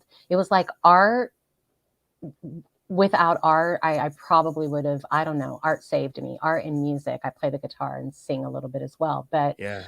so those cards are more interpretive. I love the cards. I love native cards. I love oracle cards. I just think they're so cool. And So I think fun. there's good to be found. Look, even in the Bible has some beautiful passages. And when I Yeah. break it down into very simplistic forms, Jesus said that God is love. Love is an energy. It is a Yeah. state of being. It is the way that we are. And so I do believe in God, but not as an entity that I need to pray to, but Yeah. as an energy that I am a part of. So Yeah. maybe when we're all in the likeness of God, which is love, we're at a greater resonation, right? Yeah. They don't teach that. I think some churches do kind of teach that. That's what I teach in loving kindness. That's beautiful, though. Yeah. You put it it's so beautifully put. Yeah. But You know it's what? said right there, like Jesus That's says it. the He says words, it. God is Is love. love. Heaven and earth declare it. That is profound to Woo! me. Say And I'm God is not a great. Christian, right? I I know, consider no, myself agnostic. same. He's But so good. He has great stories, great lines like that. It's it so true, though. is. I think I that's very mean, true. there's so many prophets. Look, Tupac was a prophet, in my opinion, right? He said some profound things. Yeah. There's so many people who've left script. And when that script gets in the hands of the wrong people, Yeah. it turns into something that they use for horror. And that can be done with any text. Yeah, yeah. I mean, I think great art is like prophecy.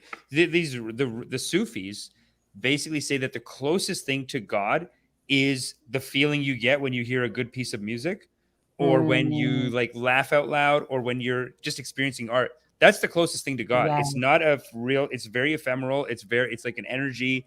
It's beyond our simplistic kind of view of it, of like this dad looking dead, you know, watching Mhm. when we masturbate or something like that. It's ridiculous. Absolutely. Yeah. No, I don't worry about that. I'm more like, is aliens watching? But, Yeah.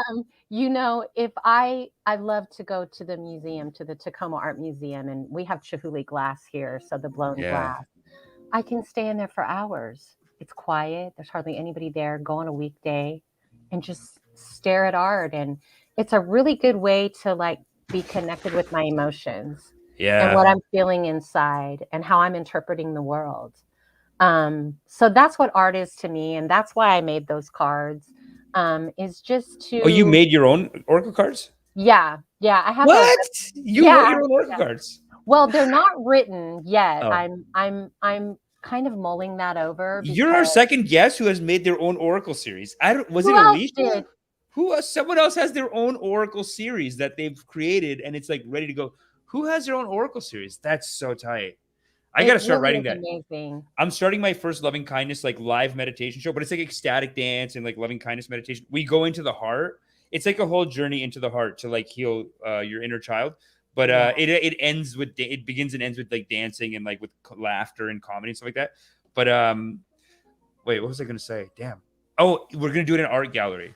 So that is a big part of it. Amazing. Yeah. I was going to do There's it. something about the energy in art galleries that just already exists when you walk in because of the art itself. For me, I love them. Yeah. I went to a party there yesterday. It was incredible. The party was so good. They had all these artists, like just one singer at a time. And then the guy running it, this is his second location of the art gallery. He's 30. I'm just like, wow, it's incredible. He just got a second location. Oh my God, I got to show you. It's so tight. And good people. And like, and everyone I told about the loving kindness meditation was like, oh my God, like I want to go to that. I believe in it. I guess people are getting into it now. Well, you know, I'm really into mind mapping.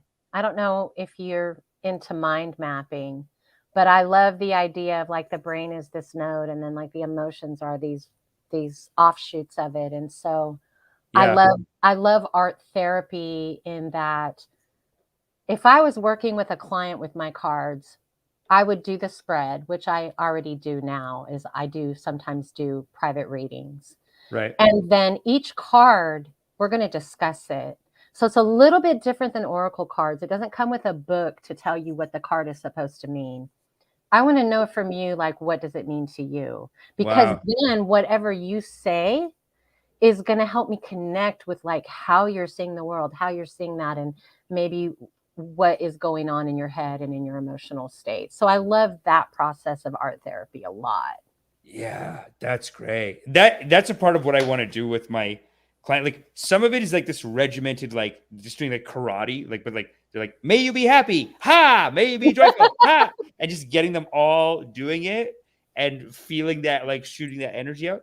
But then, you know, a lot of it is like listening to music and like dancing, like letting it affect you and letting it move you. And without being self-conscious, just watching that bit of self-consciousness in your head that says like, it's like a little, there's like, but you know, it's like you said, God is love and God is trying to come through all the time and we block it. So on some level, like not being able to, that's part of the meditation is dancing, is because not being able to dance is some blockage to your true nature, which is to dance, actually. Yes, to be one with the rhythm. Yeah. No, I get that. And there's a great power that comes when we are able to ascend our spirits to a place where we aren't affected by the thoughts and opinions of others. It's a very good feeling to get there. But when you come from a traumatic childhood where everything else outside of yourself has defined your worth, right? So as a child, I was never asked, what do you want to be when you grow up? It didn't matter. I was going to marry someone and have a lot of children for the cold. So I did not have the need to have worth. That was my worth. Only worshiping God was my worth. Wow. So even in other traumatic situations that don't involve religion, right? Child abuse, child neglect, that person grows up with no identity and no worth. So I think that right there in and of itself is the breeding ground for someone to get pulled into a cult. Yeah. You need that. You need the outlets. You need those things. And the thing is that whatever, you know, like I got to say this about every cult, and I guess the religious too, they got banger little programs. They got like where people are afraid to go dancing. That's why I always say, like, you got to go dancing. You're not going to go dancing. You're not going to hang out with anyone. You're going to get weird. This is how people get you. And most people actually don't go into cults. I find that it's more rare. But if you look at scams and con artists and get rich quick schemes, it's the same curriculum. They just don't hold you. Like they try to hold you for life too, but they're not as, you know, like the cult leader is just I'd say 40% more. Like the con artist just wants your money and the cult leader wants your soul a little bit. You're like everything for the rest of your life, but the curriculum is the same. It's just one's willing to go a little further. That's it. Yeah, it's all about controlling the narrative, whatever it is, and that narrative is your thought process. Yeah. How you think of whatever it is, whether it be a religion, a theology, a system, a sales force, whatever, a Yeah. political system is all about controlling how you see it and taking your ability to critically think for yourself, using your discernment, which to me is like our biggest balance, is our intuition and our discernment and how we feel about something. So they turn you against that in yourself. When you grow up in a cult, you're not supposed to feed the flesh. You're not supposed to listen to the flesh. Anything that's Yeah. against the word, that's Yeah. the devil speaking through you. So they literally turn your own intuition into this demonic force that's inside of you that you need to get rid of it. Yeah, yeah. They teach you literally the opposite of the truth, which is the loving. Mhm. The God is love teaching actually says that you do have worth. You are animated by this light and love of God. So you are God, and you're here to create some great thing. And they're almost convinced. It's really the same teachings, except that one little change is that, but you're just this little worm. You're not. You don't get to have all those things. But I guess they're teaching, like, if you come with me, then I'll teach you, or I'll take you to the promised land. But you Well, don't like have it look right at now. 666. So 666 was major, and so was backmasking. Like all music, that they had a whole class where they sat us down and they Wow. played like Another One Bites the Dust backwards. Supposedly says start to smoke marijuana. But if you look at yeah, you should check out It's gibberish. backmasking. It's just like Well, I like, can it's a remember marijuana.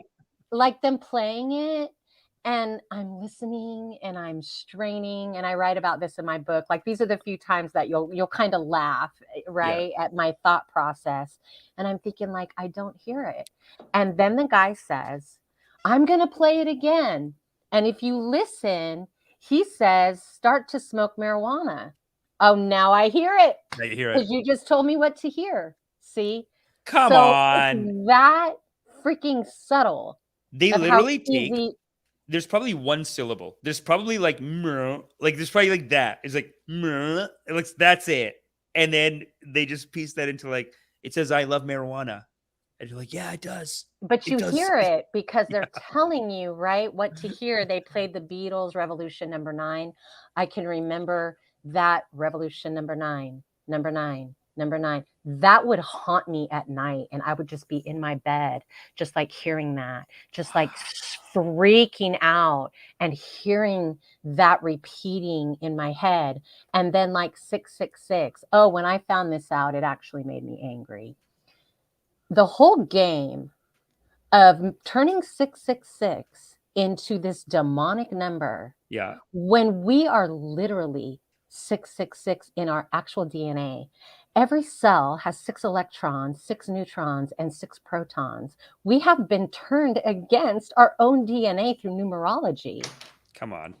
Okay, They, now this goes into the story of Doug McClain, who helped buy the land for the yeah. cult. And Yeah. that's his Yeah. podcast Serum, where Oh my God. he That podcast is incredible. I heard the it's first couple episodes. unbelievable, It's and so he is good. still selling it. It's a goat's blood serum. This doctor had a dream one night, and he woke up in the morning and he said, I have the cure for AIDS. Oh my God. He went to his lab.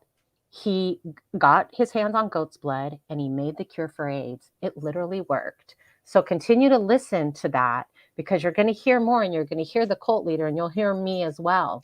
This is the guy. It was, is this the guy himself? Yes, that's him. That's What a Doug McClain. psycho. He is like the guy that helped your cult leader procure land and stuff like that Yes. too, right? Yes. So it's almost like, it's like when you watch any heist movie, like starting a cult is like a bit of a heist. You need some psychos as your fixers, like someone who can go get shit done, go scam the government, whatever. So this guy would get you guys land? Yeah, well, it doesn't start with him. His father, along with 2 other men, bought the land that the first compound that I was on in Yeah. Massachusetts. And that land was a military base that was bought in private auction. So we had a lot of secret bases during the Cold War, during that whole Yeah. MK Ultra kind of time. And when that started shifting, a lot of that land was sold off. However, it was sold in private auction. So how they knew about that private auction, I don't know. But it started with his father, and then Doug, who you just showed, he, along with another man, ended up buying all the land in Alaska. And then they would like quick claim deed it back and forth to each other before it ended up getting put in the hands of like Living Word Ministry. But he is still to this day running scams. He has been able to literally get out of a lawsuit and prosecution with the Security and Exchange Commission.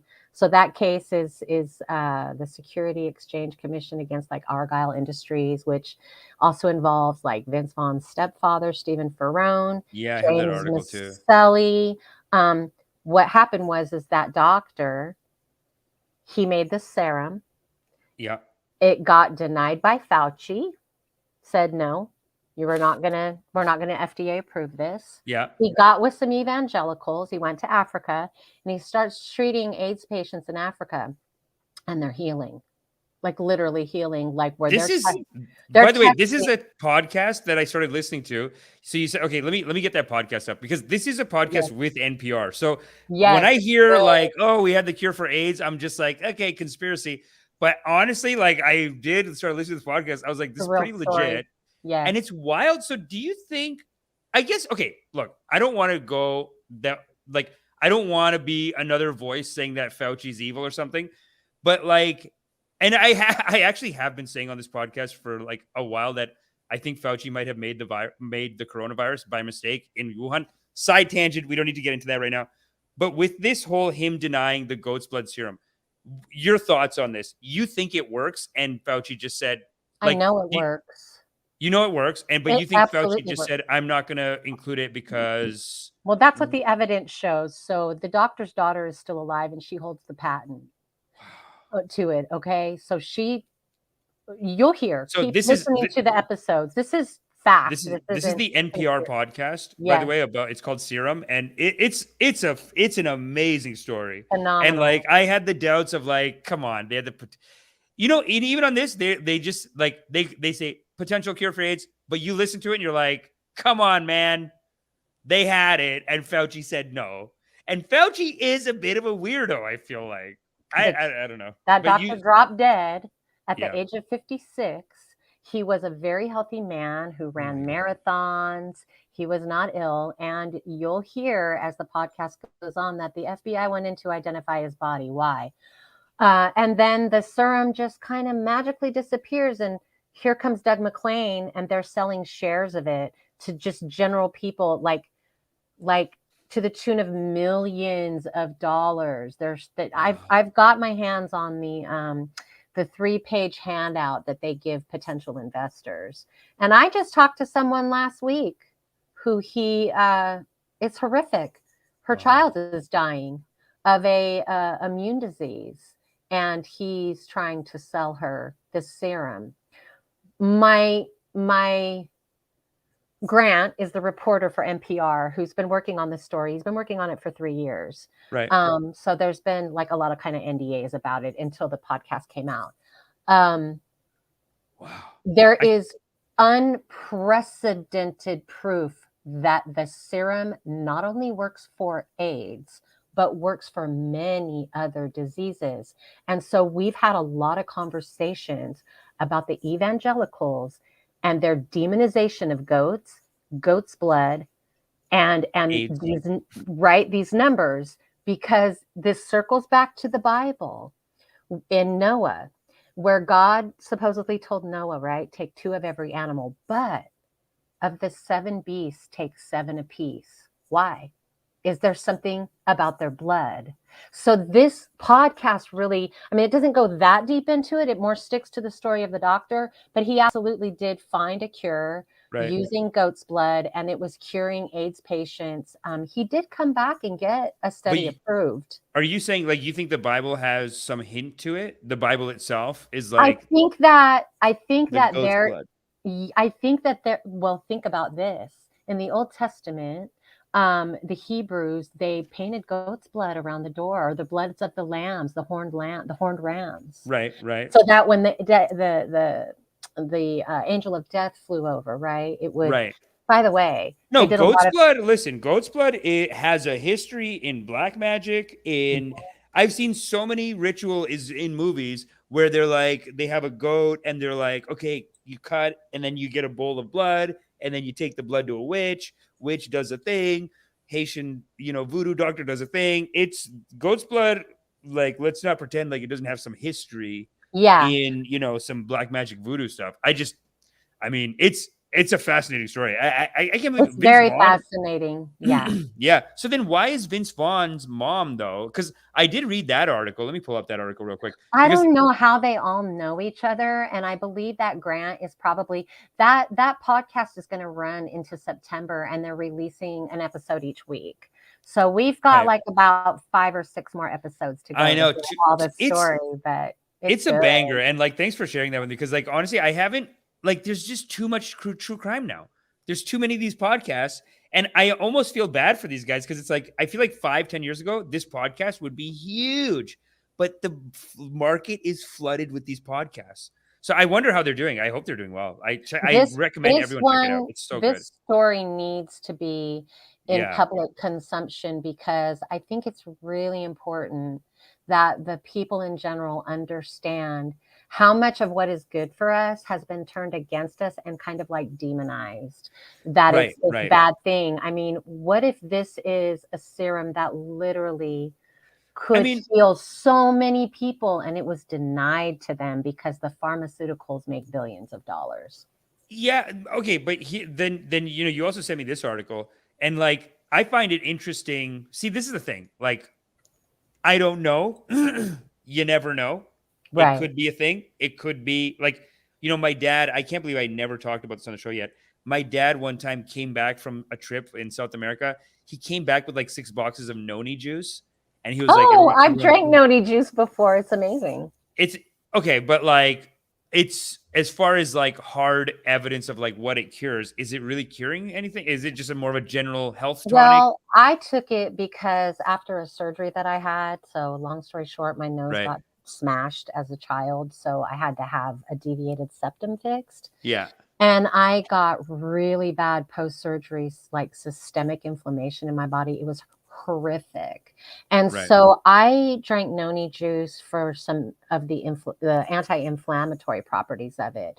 So yeah, I mean, of course, that was combined with like upping my water intake, going and eating really clean, exercising a little bit more. So there were other things with it, but I can't say that it tastes horrible. First of all, it's horrible. It's awful. It's awful. A lot of times that's what they're doing. Yeah. They're like, there's like all these Hindu cures too. This thing tastes like garbage. It gives you diarrhea. And then people are like, but then I don't have cancer. And I'm like, I don't think you cure your cancer. Like, you know what I mean? Like, people say it, and it's like, that's where I fall off. I don't think anything, like, I do have a lot of faith in medicine, and I do have, a bit of faith in psychiatry. I'm not unaware of where psychiatry started with Project Paperclip. So I do, but I would never, ever encourage anyone to not go and see a physician. And like drink noni juice. Like, no, that's get a doctor. This is, look, as serum comes out, look, and I already see it in the comments, like Magnitude is like, oh, I don't believe this right now. Magnitude, honestly, I'm in a similar position on this goat blood thing, but then this serum, I'm telling you, the podcast, they're setting it up. The way, 2 episodes in, they're setting it up like it's the cure for AIDS, and Fauci is bloody blocking it. And it's interesting because Fauci is such a character, right? Like, right now, I just got in trouble actually the other day for saying this, but like, it looks more and more like he might have been by mistake, not on purpose. Nobody wants to hear it. It's sad to hear, but it looks more and more like Fauci made the COVID virus, and he did it by mistake as a way of like testing out to see how we would be impacted by it. But then it got out of the lab by mistake, and I'm not trying to blame him. I mean, blame him, like, I'm not saying that he's evil or whatever, but he does have this history. And then there's his whole old history with AIDS, the AIDS epidemic, which it does seem like he flips it like he did such a great job with it. But at the same time, did he? I mean, I don't know. It seemed like it went really badly at the time. I think this is where, like, I personally would not make a statement. I don't believe that. Because I think you have to take your critical thinking and you have to listen to the story. And if you do so without bias, right? Without saying, I love Fauci, I hate him. Don't take that into the story. Listen to the facts. Act like you're sitting in a jury. 100%. right? Listen to the facts Yeah. and trust me, when those facts fall together, you're going to be like, whoa. Yeah. NPR has been working on this story for a very long time. And this Oh is my actually God. not just on NPR, but it's on NPR's The Pulse, which is their #1 podcast station. Wow. So, and it's on Spotify and it's, out to everywhere that, they just Yeah. automatically, right? So then the Vince Vaughn thing. Okay. So then the Vince Vaughn article you sent me, it's involved. Basically, Vince Vaughn's mom got in trouble with the His SEC. stepfather. His stepfather, sorry, got them involved in this bit, got his mom involved in the bit, but like mostly his stepfather got in trouble with the SEC.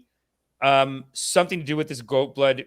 Yeah, like I mean, what they got busted for, right? Like this is what they got in trouble for, is that they were selling shares. You cannot go and sell shares. You can't even sell anything as a medication if it's not FDA approved. So they strictly got in trouble unrelated to the efficacy of the drug. So honestly, like I listen, magnitude. I get what you're saying, dude. I like Fauci's like, come on, this is not the. I get it because it's one of those ones, kind of like it's honestly AIDS right now is almost like 9/11, where when someone comes in with like, well, I think it was an inside job, you just go, just cool it. 9/11, like you don't need to make an I don't believe it, and I don't need to hear your evidence, whatever. Whereas AIDS is one of those things. There's been so many AIDS conspiracies. Like it was a conservative conspiracy to kill gay people. It was a conspiracy to attack the Black community. Like there's always been these AIDS conspiracies. So I get where magnitude's coming from. Come on. And then I think, because I remember the AIDS epidemic, right? I had just left the cult in 1984. Wow. And this is totally off topic, but I got to tell you about this. Have you ever seen the movie Red Dawn with Patrick Swayze and the Russians come and the Cubans come? Okay, so that movie had just come out when I got out of the cult. Do you know what that movie did to my brain? Like, oh my God, like it's real.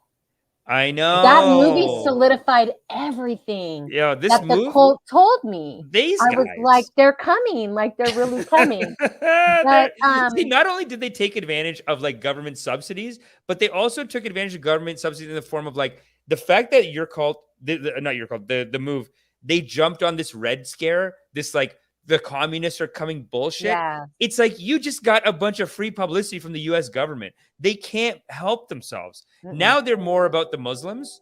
They don't really go after Russians. I mean, I think, no, not even. Even with the Ukraine war, I feel like they're not as Russians are evil as they are like Muslims are evil. Right. Russia's like, but in the 80s, it was like, this is the worst thing in the world. Like it wouldn't even, like Muslims weren't even on the radar. What's Muslims? They didn't care. And at that time too, going into the early 90s, that's when we were bringing a lot of Palestinians over to go to college and things like that, during the Palestinian conflict. So yeah, politics were definitely different in that time. But the 80s is also when they ramped up the satanic panic, right? So I'm not one, like I try to keep my mind really open. I also do legal work, so I have a little bit of a legal mind. I want to see everything. Show me all the facts. Yeah. I don't go into anything going, oh, I don't believe that. No, let me figure it out for myself. Right. So I think it's good for all of us to keep our critical thinking intact and to really pay attention to the facts, and also think about the mind control that comes with believing that your government has your best interest in mind. They're all millionaires. Our streets are filled with homeless. They don't give a shit about us. I mean, that's the truth, right? It's like, to me, the truth is kind of in the pudding. Like, if you really care about American people, we would not have one homeless. We would not have any poverty, right? There would be a different society. So I think there's just a problem with blind faith, in general, putting blind faith in another person to think for you, including the news or anything. I mean, religious government, like the government uses a lot of cult shit, like a lot of religious bullshit and a lot of cult stuff, and they a lot of time, like in India, you can't win an election without getting some of those big gurujis on board. You got to get these big banger gurujis on board, and the gurujis will turn around and say, all the Muslims vote for this guy, all the Hindus. When I was in India, they had a poster that said, if the Muslims vote for the Congress, who will the Hindus vote for? And that's the party that's in charge right now. That's fascinating. So They that's like won their then. slogan. Their slogan is like crush the Muslim. The Hindu nationalist is on the rise, and you need to do your part, and let's take back our country. It's like Trump. It's been a Trump presidency, but he's not as like the difference between an American like asshole like that and an Indian one is like the Indian guy, like he's not screwing around and sleeping with all these women, but as far as like you almost got to keep your like life straight. But as far as his like these like how he's trying to win everyone with these scare tactics, whatever, it's very Trumpian, very like it's Hindu nationalists. So the way Trump was like, let's make America great again by empowering, I guess, I don't know, like empowering real Americans versus making these us against them with people like Mexicans and stuff like that. That's exactly how the Hindus are winning. They're like taking back old mosques from Muslims. Divisiveness. Yeah, divisiveness. It's a big way divide and conquer. Divide and conquer. Yeah, it's a big way to brainwash people. It's a huge part of how they get people. Yeah. So the fact that the U.S. government is putting out all this nonsense, and then these guys are like, you see, it's on the news, and then we have the solution kind of thing. That's actually quite brilliant of them. And disinformation is real. That's what the CIA does. That's what counterintelligence do. Yeah. It is their job to get into society and make sure you're thinking how they want you to think. And so I am super picky. I don't watch the news. I don't watch politics. When I'm ready to vote, I take my ballot or whatever and I research them myself and I read for myself. I'm an independent. I purposely do not choose one side or the other. I love being in the middle. I love being an independent, and I'm going to stay there. That's good. And I think that's maybe part of the answer is for people to say, we're not picking sides anymore. Yeah. You know, how to get to that point? I think there's conflict resolution that comes to mind. And I used to be a manager at a company. And one part of conflict resolution, right? You have two people fighting, is to first get them to find out what do they have in common.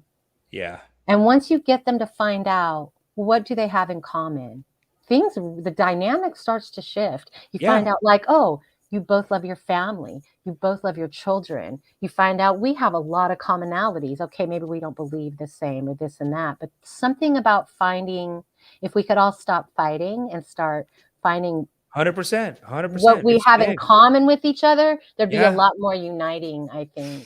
That's really good. I mean, I just heard this guy's book, How to Make Friends and Influence People. Oh yeah, brilliant. Yeah. I'm familiar with that book. So I didn't actually read it. I just watched a bunch of YouTube little summaries of it. But the first thing he says, and it's so hard to convince people of this, but the first thing he says is there is no sense in arguing. Arguing never works. You only go harder, dig your heels deeper into your own side. Yeah. You own someone, you didn't get anything. You lost them even further. They're going to go deeper into their side more over yours. And just people don't understand that. They think the solution to everything is fighting, when it's really like, I guess, loving kindness, compassion. I guess that's what it is. I can't even tell people this. They're just like, you are good. You're going to get taken advantage of. And then that's how they, even with wars and all that stuff, like conflict resolution, you just can't convince, like, the Americans have a foreign policy that's very, like, I find it's very, like, fighty. They always want to, like, look for fights and stuff like that. Yeah. And it's hard to convince them. Even penal system, it's hard to convince people that, like, it doesn't make sense to just hurt someone, even if they hurt someone else. You give them as Jesus said, your compassion. They always have a chance at redemption. But like, it is hard to convince people of it. It's but I guess that's the best way to start, is like, you get two people who are fighting and you say, here's what you have in common. That's part of what I want to do with that campaign.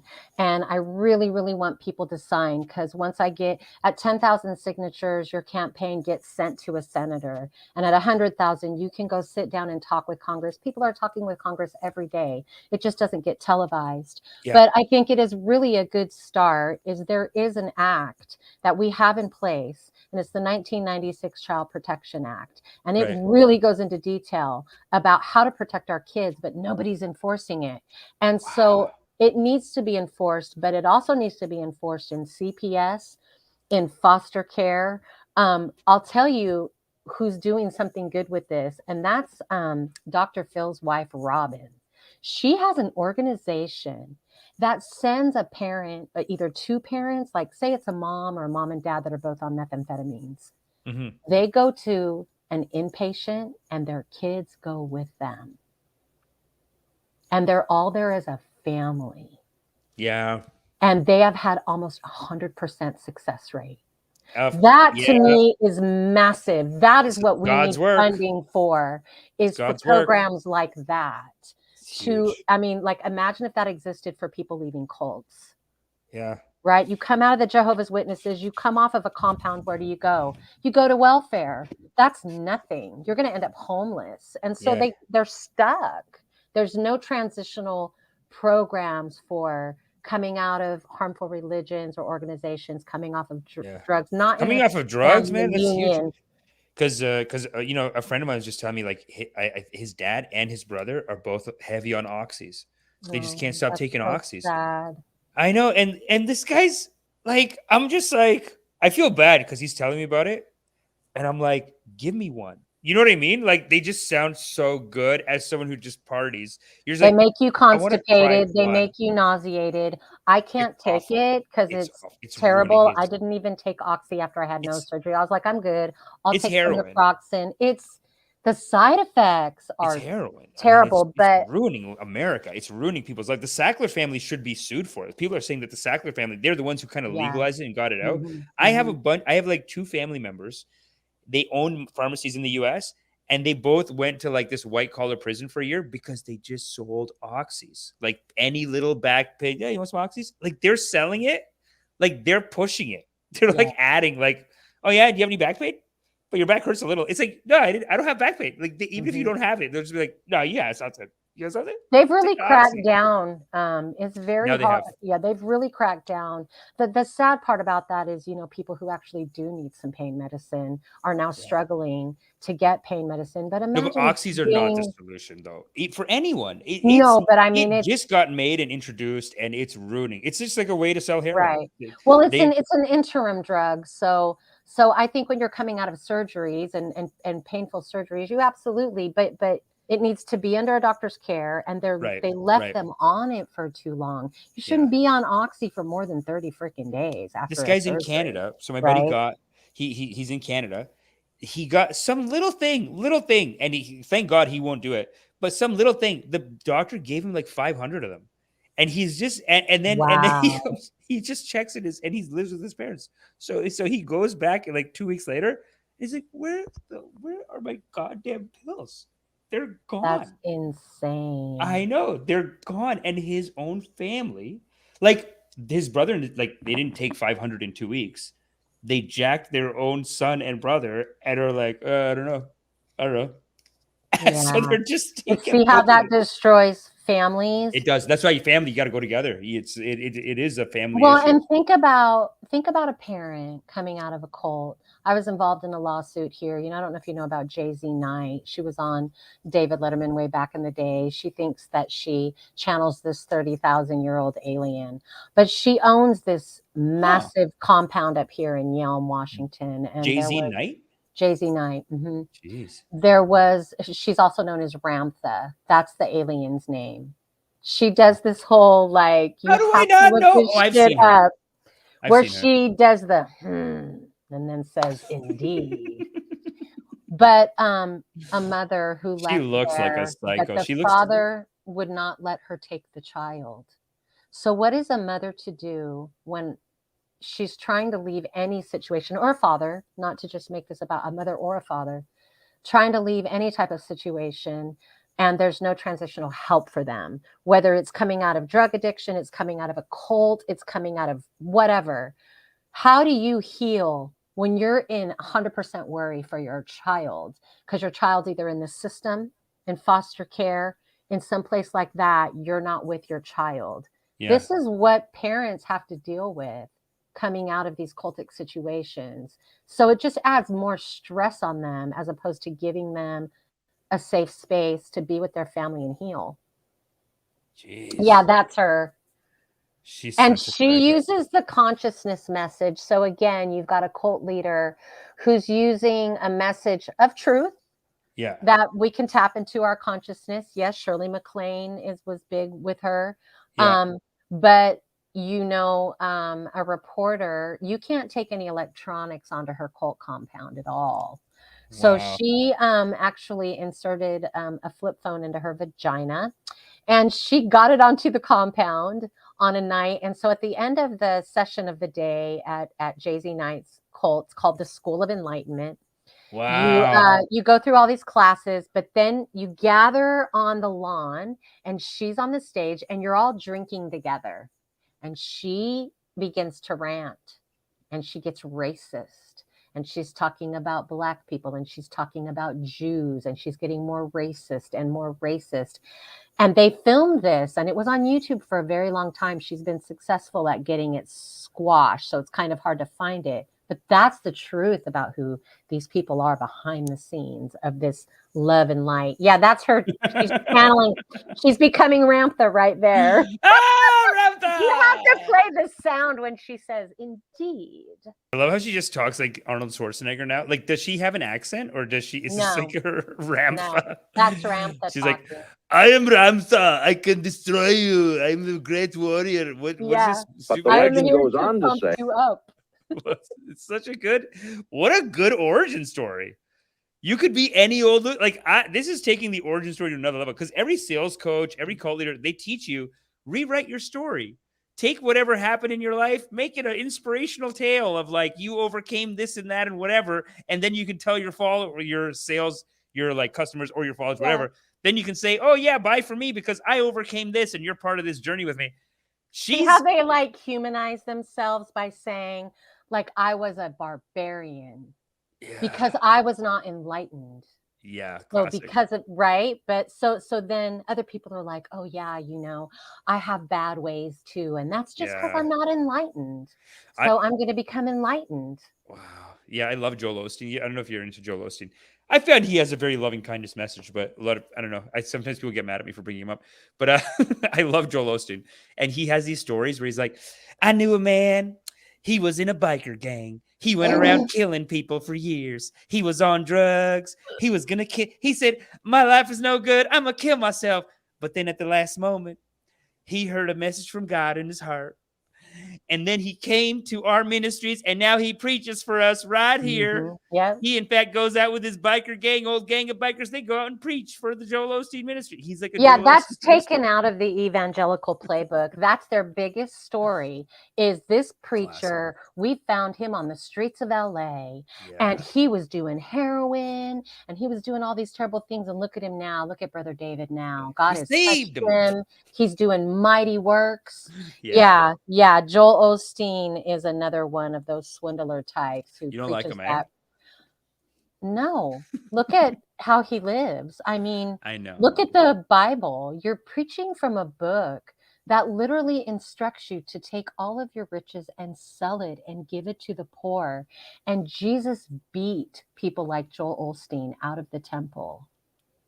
I would have a lot more respect for pastors who live very modestly and help people and take those millions and millions of dollars and help people. Then I would have some respect for him.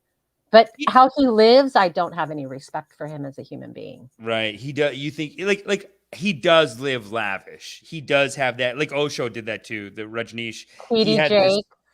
TD Jakes. Yeah, they're all just crazy with their. TD Jakes' daughter came out and talked about how badly he abused her. Right. Yeah, I saw that. That's I saw that one. And then Creflo Dollar. Creflo Dollar. He just comes. He had the similar thing. I think his daughter said that he beat her or something like that. But he has a thing where he's like, if you're not gonna make tithes, I want to kill you. Like he was like, I had a dream. I took you in the back, and I got out my gun, and and you're dead. He's like, look at Andrew Tate. Do you see how this kind of narcissistic, psychotic personality is starting to be put on this pedestal? Like, I want to be like that. Like, he just says what he wants, and he doesn't give a fuck. Like, that whole mentality is starting to be, made popular, and that's a little problem. Wow. I have not heard about this black pastor got robbed while he's doing the service. No, I have not, but I have heard of Andrew Tate. We did a video on Andrew Tate. He's wild. I mean, he is just being silly. Probably if you want to count his congregation of like $50 a month students, I think he's making $50 million a month. Yeah. Oh God. Insane. It's insane. It doesn't take that much. At $50, I guess you would have to have 100. No, at $50, you would have to have 100,000 people, right? To go 5 million. I think that's it. And it's doable. Yeah, he did say in one, I've been studying him because I'm very fascinated with how he uses kind of cultic tactics in his work. Yeah. And he's But coming the in from the things that- manosphere men's Mhm. rights group angle. Mhm. And I have been looking at a lot of speakers like that. There's actually this white woman who yells at, like, she does like black manosphere content. Her name's Pearl. It's called Just Pearly Things. And it's all like modern women are out of control. Modern women cannot get married. Modern women are destroying society. And then she just has like one person who doesn't know what the conversation is going to be, and Mhm. her and 5 other conservatives just berating her. And like they'll even have, like, I saw one of the, it's getting millions of hits. It's like it's a big market. I don't know. How do they get people to come on their show? Like, what's the hook? Remember Kevin Samuels? How did he do it? Do you remember Kevin Samuels? He passed away. May he rest in peace. But he was like a men's dating man, like you could say like a black manosphere men's dating coach. But his big hits happened when women started calling in, and then he would be like, "Ma'am, you have no value in the marketplace." Oh, I've seen his stuff on TikTok. Right. So you've seen Kevin Yes. Samuels. Yes, The and like next you Kevin- don't have any value. That's Yeah. Andrew Tate. You don't have any value. Yeah, Andrew Tate's harsh too. Yeah, it's too bad because a lot of these young guys, it's weird. You look at Trump, you look at these idiots, it's young idiot guys. You're giving them your money and attention, and they go out and fight for them. There's another podcast called Fresh and Fit, and it's like these 2 black guys, I've and seen them. they're like pickup artists, right? them. So they're part of that Kevin Samuels crew. Yeah. Crazy, because Just Pearly Things, it's like this. She's like a white woman. She's doing it. I gotta show you. It's so silly. But those guys, like, it's like you can't say, the fans come after you. Yeah, they start a troll factory. You know, I'm really into ufology, so I'm on UFO Twitter, and I've noticed that anytime you have an opinion, yeah, I love ufology. I love That's the wild. paranormal. I'm really into that. I'm Interesting. writing my first work of science fiction is in its first rewrite. That's sick. now. Okay, good. So So yeah, you're I writing. really I love the ufology topic a lot. But I I've love noticed that it's like if somebody has a perspective Yeah. that goes against the grain of the populace, the troll factory comes out viciously Right. to attack and silence you. Well, And sometimes the that's troll fact, cultic behavior. it is right. Like it is a Yeah. brainwash. Absolutely. So that's why I want to do a video on this this woman right here. Her name's Pearl, and like if you look at these, like it's Can you all play one for me? I'd like to see her behavior. every single one of these. Okay, so let's see. We got Blondie shocked by this fact. Let me see if I can find the one that I've seen. These short ones are probably good. Women weaponize their tears. Women are armor. Modern women cheat smarter. The types of modern women, I mean, okay. Women are better drivers, you have to admit. Okay, fine. That was one population. Overpopulation, the definition, gross pick. I mean, there's really bad. You know, I just want to make sure I give you a really bad one. You know what I mean? Yeah. Hypergamy. There's like some that are just unnecessarily sexist, just out in the open.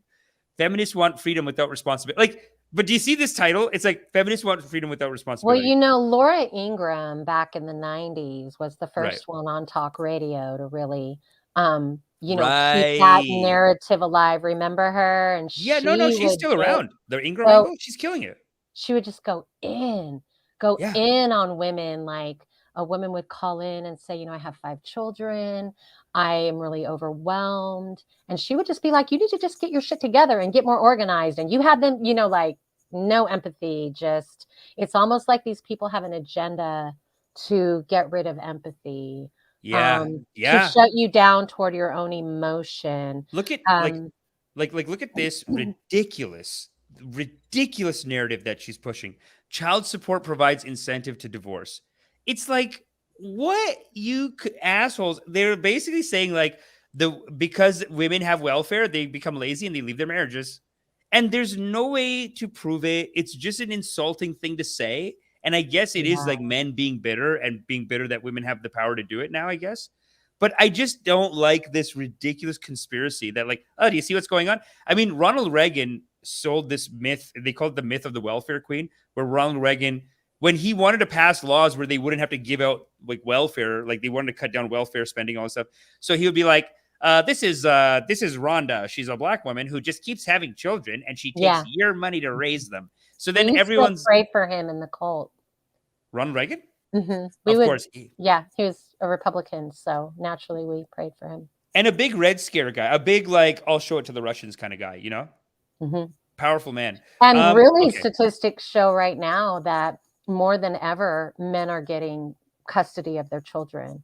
You know, so that's just a narrative that's being spun that really isn't always true. You know, the mother is not always the best parent for a child to be with. And more men are getting custody of their children in divorce proceedings. So honestly, you know how many men, like half of what this idiot channel complains about, and all these manosphere channels, they're so mad that they're like, the women, they're going to take half your money because they don't want to take any responsibility and they're lazy. So they get married to you and they have the kids and they just leave because they're lazy and they don't want any responsibility and they don't. But it's like, maybe you're an asshole and she doesn't like you anymore.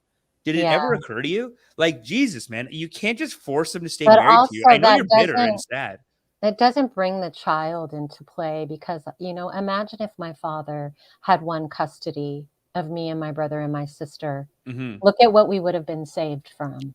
Yeah. Right. So all these narratives that are focusing on the actual act of divorce do not bring the children into play at all. They do not put the children first in the narrative. It is like men being bitter and trying to hold on to control. And this is like their propaganda that I think they all just watch it together. You can't convince another person.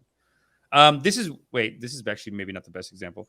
Let's do child support incentivized divorce. There should be no incentive for the woman to leave. Absolutely none. Correct. Yeah, like that is none. correct. But I'm saying with child support, there is an incentive because also, that money can elevate her lifestyle. Why is she entitled to his money? There should be no incentive. Men prefer debt-free. Oh yeah, men prefer debt-free virgins without tattoos. What does it say? I prefer debt-free virgins without tattoos. So this is the kind of that's so like borderline pedophile shit to me. Like that means you're young, right? You know what I mean? It's just I don't like the line. There should be sorry. No, it also shows that you're like probably a virgin yourself as a guy. Like, why do you care if she's a virgin? It's probably because you're not getting laid, idiot. Like, who cares, dude? Do you want to live in like I remember I lived in India for 2 years and nobody was allowed to have sex. It's not fun. No. It's not like the good side of that culture is that like, oh, you just got to watch your back because like I remember I was in school there. It was so culty, the school I went to too. It was like this private school. They made us wear the clothes. They beat up so many kids. They beat kids up in front of us. Oh my God, like the inside, they officially weren't allowed to beat the kids anymore. So then a bunch of guys were pissed about it. They were like, we're not allowed to beat you up. So then they did it privately. Like they used to have official rules to hit the kids. So they would put it on paper or whatever. So because they made it illegal, now they're like, okay, now we're just going to lock you in a room and really beat the shit out of you.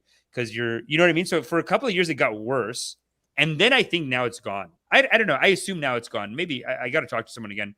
Yeah, that purity culture is definitely a breeding ground for like rape, deviant sexuality, because natural sexuality progression is not being addressed and properly fostered, right?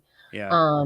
So I think in any society where that exists, you're going to have some bad byproducts, right? I came from the purity culture where it was just shame, like with what happened to my sister being raped. I mean, she was called a whore. She had to stand up in front of the congregation and say that she was a Jezebel and that as a child, she had seduced a grown man who'd been raping her for 2 years. Oh my God. Yeah. This is happening. I think what appalls me is that this happened. I mean, it doesn't appall me. Obviously, we're a country built on slavery, but in a country that has laws that are supposed to protect children, that this has not been investigated. It's not being investigated. This cult has never, we have reported to the Crazy. FBI.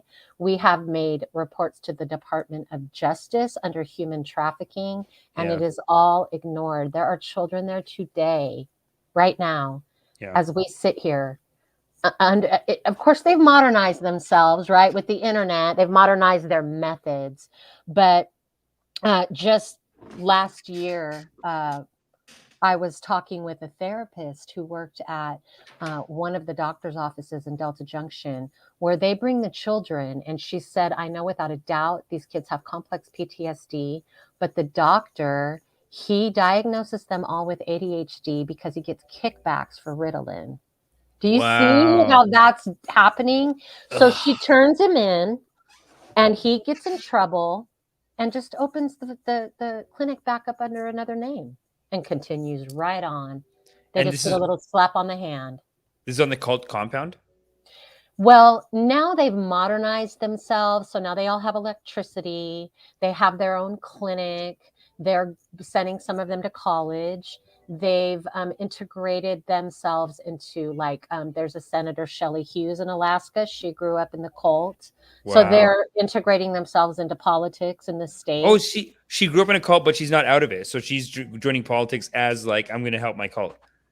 They're real estate agents. They're taking over, kind of how the Mormons do, in those parts of Utah where they own all the businesses, they own all the land. Mm-hmm. They're the ones providing the jobs for you. So you kind of don't have a choice but to join them if you want to, unless you're in the military, right? Might be the only other, in that area by Fort Greely. You could call that a cult too. I mean, yeah, we could definitely get into that, but that is the power that they hold. Wow. Is that,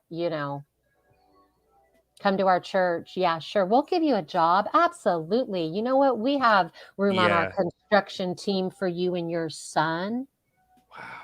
And they try to institutionalize. Well, they do it with this trickery. Like there's, we've got a job for you. Yes, we'll employ you. We'll employ your son. We'll employ your brother. And we also have a wonderful church community that you can join, and your wife will love them, and your kids are going to love the other kids. Yeah. That's the sell. So everything seems advantageous, and you have people who are, already probably believers in Christianity. So, they're looking at it as a blessing from God. And it just becomes this little whirlwind of love bombing and manipulation. Wow. That's wild. They work so hard. That's what makes it so scary. It seems like the evildoers are working so hard. They work overtime. And it's so hard to be good. They love it too. They love the scheming and the planning and the victory, victory in Jesus, our Savior forever. Like, we've won this battle for God. I mean, it's all this rush that they get. I just saw this anti-abortion documentary. Like, Vice just put out a documentary about the people who work, on a different, like a legislative level on like overturning Roe v. Wade. Mm-hmm. The judge was saying that the woman from the anti-abortion organization, their full-time job is to make abortions illegal. You talk to her, she just goes, yeah, well, we got to get to work, and we got to fix the system because right now it's broken, and God's going to say, why didn't you do it? So I got to wake up every day and do it. And the judges are like, I knew they were going to overturn it for like 10 years. They're like, I knew they're going to overturn it because they got here before we did, and they left after we left. Like, they just were on it. They were on top of everything. Definitely a plan. I mean, talking about Roe versus Wade, I mean, I think the whole story is crazy anyway, since the original lady the case was made off never even had an abortion. It's just an insane, the whole journey of Roe versus Wade, when you get into the original lady, who the two lawyers, and look at her story.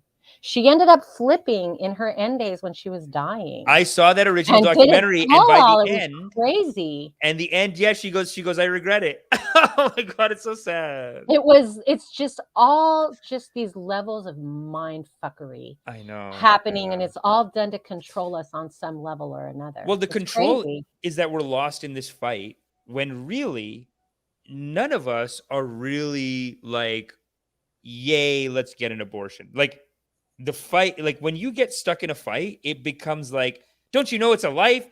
And you don't care, and you're just killing a life. And then it almost goads the other side. Like I know a lot of liberals now who just say, yeah, I'm going to kill a baby. I don't care. Shut up. Like it just becomes that fight. And then it's like, we've lost the thing. It's 87% And you of know Americans. who else is lost? The over 400,000 children that are in foster care, the children that are living today that in these fights, nobody's paying attention to. Nobody cares. They're like that's the thing. We're almost up against these people. Like they can work so hard on that, but the idea of like what's the organizations, I guess, working on helping people out of these? Like how exactly? I guess there is a long way. It's just work, right? Like it is work one way or the other. There isn't really an organization that exists to help you transition. I mean, if you're in actually, there's the domestic violence centers, and I do know of 2 people because I volunteer at our domestic violence center, and they've had 2 cult members in there. So you can go to the domestic violence centers, and that's it. That's your go-to when you come out of a cult, right? Or that type of situation is to go to a domestic violence shelter and hope they have a bed and a space for you. But in all of these arguments that we the people are doing, where are the marches and the yelling for all the people that are in need right now? Where's the money for them, to help them get a kickstart in life? Because in my experience, most people given a chance, they really do want to succeed. Like that's the heart of a human, is they do want to be whole and they want to be happy. They just need help of figuring out how to get there. And when you throw them to the side, right, that's when the worst happens. Like they just keep getting abused. It's very sad. It's really bothersome to me. I wish some better programs existed. I mean, there's ICSA, but they more to me are like the Talamasca. I love Anne Rice. So Anne Rice has this group called the Talamasca that like keeps the scrolls of the vampires. So I kind of look at ICSA. Talamasca. Yeah, it's part of her fiction stories.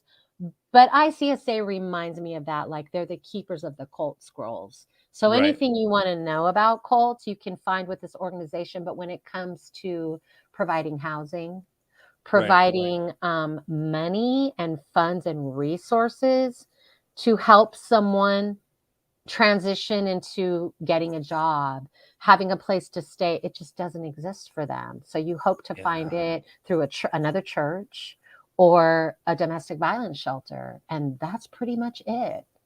And I think that's a problem, It's a big issue. And then it's also like do you think it's better to have, because there's the help organizations, but then sometimes I feel like, and maybe I'm just trying to tell myself this because I'm starting this loving kindness class or whatever, but it does seem like we need alternate programs for people to do. Like people need activities. The cults provide this activity, like they always have a program that's like a fun little, not fun always, but a game that just consumes your mind. So you're like, it's like when you watch the NXIVM one and all the people are like, oh, I got to get my orange sash. I need $5,000 to pay Keith Raniere so that I can go take the classes and get my orange sash so I can ascend to the higher levels or whatever. Yeah. And, but it's like, it's almost like they're hijacking spiritual teachings and then putting people in this like line of their cult versus, but and even with NXIVM, one thing I noticed with NXIVM that he used the allure of secret society. Yeah. In the way he structured it. Like you're a part of you think about that. So there's a lure to that for people, like I want to be a part of a secret society. That's kind of been like this cool thing. So I really noticed that he used that in his message, but it's very alarming what people can get pulled into, especially when they're vulnerable. Yeah. But my kids, so I have 2 sons. They're in their 30s, but when they were younger, right, I did not raise them religious. I raised them to think for themselves and figure things out for themselves. But I remember when they were 12 and 8, and my 8-year-old, they got invited to Bible school. So like this van pulled up in our neighborhood, and their friends went. And so they were like, Mom, we want to go to Bible school. And my first reaction was like, shit, like, what do I do? Yeah. And I thought, let him go. Yeah, my mom let was him like go. So I let him go.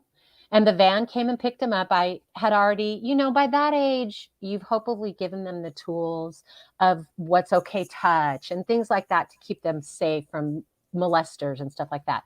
But they lasted 2 days. The first day, there was all play and games and good food. The second day, it was coloring pages and all of that. And when they came back the third day, they were like, we don't want to go back, because that's when the preaching started. So then it got boring. And I was like, it was interesting to me how they figured it out. Like, you don't have to influence your child. Kids are super, super smart. And even as a child myself, being on the cult, like, I knew, when you read my book, you'll see my brain. I wrote it in first person because I wanted people to know what happens in the mind of a child who's in this situation. So you get to hear my thoughts, everything. And the things that I knew, like, kids are so intuitive. They know when you're full of shit. They know when you're lying. They just do. And even in that situation, so abused, I knew. I could sense it, but you're just stuck. So you're bound in this really abusive situation. You can't do anything about it. But we do know. We're very smart as little children. Yeah, you know what's wrong, because it's almost, I guess they teach this in loving kindness, or like they teach the other things where they say that your inside of you, your emotions are like your gauge for what's good. It's like the reason why a piece of music sounds good is because it is love coming through you. So you're like, that feels good. That's what I should be doing. A kid should be playing. A kid playing is God, you could say, according to the Sufis. So it's like they know that that's what they're supposed to do. So you're coming in with all these rules, like, hey, what's all this shit? I'm not supposed to be doing labor. Like, they know. They already know. So like, I got to do work. Like I remember even being younger, and like my parents would make me work at their factory, but then we'd go to deliver to their parents were abusive, and they made them work at this factory, at their restaurant. And even at a young age, they're just like, I hate it here. Why are they making me do this? Like no one likes to do stuff like that. They almost know that it's not good. It's crazy. I think the environment matters too, though, because like I think about kids who grow up on their family farm. They have great parents, and they all get up together and they take care of the animals. That's a great life. And these kids grow up and they're like, I loved my parents. They taught me a great work ethic. They still let me be myself. I don't think that's a bad thing, as long as their schooling isn't being interfered with. They're not exhausted, right? It's when the environment is abusive, and then there's labor intensive stuff. So you're going to work at your family's store, but your parents treat you like shit. That's crazy. So you're not learning anything, because you just feel like I'm worked, and then my parents treat me like crap. There's no love in there, Yeah, they're just using you for the paycheck. I mean, my parents were cool; they weren't that bad. But I mean, not really. They were weird. Like, they just didn't. They were workaholics. You know what I mean? Like, they just didn't do anything. They left us home alone. It didn't occur to them to go out or whatever. But were your parents boomers or Gen X? They're from India, so they almost don't count. They count as, the age-wise, I think they count as boomers. Like a younger boomer generation? I think they're older boomer, maybe, because boomer is what? Like, boomer goes up to what age? What's older than boomer? The silent generation is the boomers. The silent generation is like my grandmother. Like, you don't talk who you vote for. Cuss words are whispered, like, she's a whore. You know what I mean? That's where they got the silent generation from. It's like, don't talk about it. Yeah. My cousin, like, I remember what she married a black guy, and the way that they would talk about it for years, she'd be like, Sunita's husband is black. They wouldn't say it. Yes. You can't say it. It was too much. Or Muslim. They'd be Muslim. They couldn't. Yeah, they're that generation. They're boomer age, but they act like they're that generation. So they're they're brainwashed. I mean, they're stuck in a lot of regressive stuff, a lot of like repressive, regressive stuff that, you just got to overcome it with generations, I guess. Just like learn to like not be ashamed of it or whatever, but they couldn't help it. They couldn't get out of it. They couldn't do drugs until the end, Yeah. I mean, and that's why I know that the world feels really chaotic to people right now. And it is. It is. Yeah. But I always remember, kind of like it's darkest before the storm kind of thing, where even though, or like the greatest breakthroughs come after the biggest breakdowns, That Hopefully, I hope so. 10 years ago, 15 years ago, you and I would not have been sitting here having this conversation. Nobody Natalie would know. wouldn't have been on your show sharing Yeah. her story. That to me, that's where I focus, is in that advancement. This is where healing is happening. And I think if we all focus on the healing part, the bullshit is gonna end up kind of, it's like dense energy. So when you flip on that light in a dark room, the darkness goes away. And so I live my life with that hope that I can just be a lighthouse that stands here shining and being an example, so that others know, like, you can get through it. It's okay. You know, we can do this together. We're all supposed to be doing that. That's how we're happiest, is being a light for each other, because we are for each other. And in being it for each other, we do it for ourselves too. It's like the best way even as a parent, you know, I made mistakes as a parent. And one thing that I really am focused on with my adult sons is making sure that I hold accountability and I don't sweep away moments that I may have failed as a mother that hurt them. That is healing. Like, parents have to do that for their children. That's something my mother never gifted me. It would have changed me, right? I had to heal on my own. So I think all of that they don't even know. A lot of circles is happening. Yeah. Especially with Gen X. A lot of Gen X parents I talk to really want to heal. Yeah. They want to heal with their children. The kids know where now we're too. seeing like a good thing happening. Yeah. There is good in that. That is very positive. Like, just seeing how mental health aware and mindful young people are. It's like, if you're getting into it at 20, it's like you're going to be enlightened by the time you're, you know. Absolutely. We were dealing with issues, I feel like, at 20 still. I was anyway. Whereas they're just and having access to mental health, right? I didn't have access to mental health as a child, or even a teenager, or even a young adult. Like, I didn't even have the knowledge. It wasn't out there, right? Like, it was back then. It was just like, I can't. Yeah, internet. No internet. Yeah. And still, Indian people won't admit that they're depressed. Like, they can't say depressed. Right. They have to say, you know, oh, I got to eat more turmeric or something. There's a lot like of shame. There's a lot of shame around it. And depression has been deemed laziness. Yeah. And so that's it. Like, just suck it up, buttercup. That was my mom's favorite phrase. If you were sick, no matter what, like, suck it up, buttercup. Yeah. And that was just the way they thought.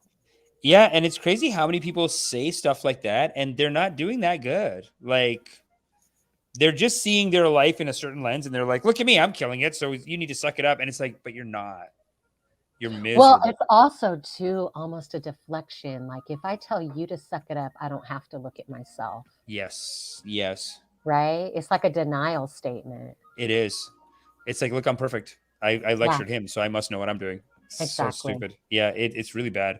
And it's really counterintuitive. So then what, you said you're doing like a lot of activism. Are you doing any activism or anything like that? Or is it, I mean, the book I feel like is already, like, the book has great stories that will help people heal and come out of it. Yeah, I mean, I'm very, very passionate about bringing more awareness to child abuse and neglect in America, of course, where I live. So I'm going to focus on my country. The other thing that I do is I really, really love our veterans. I work do some volunteer work, specifically with soldiers who were in Iraq. Yeah.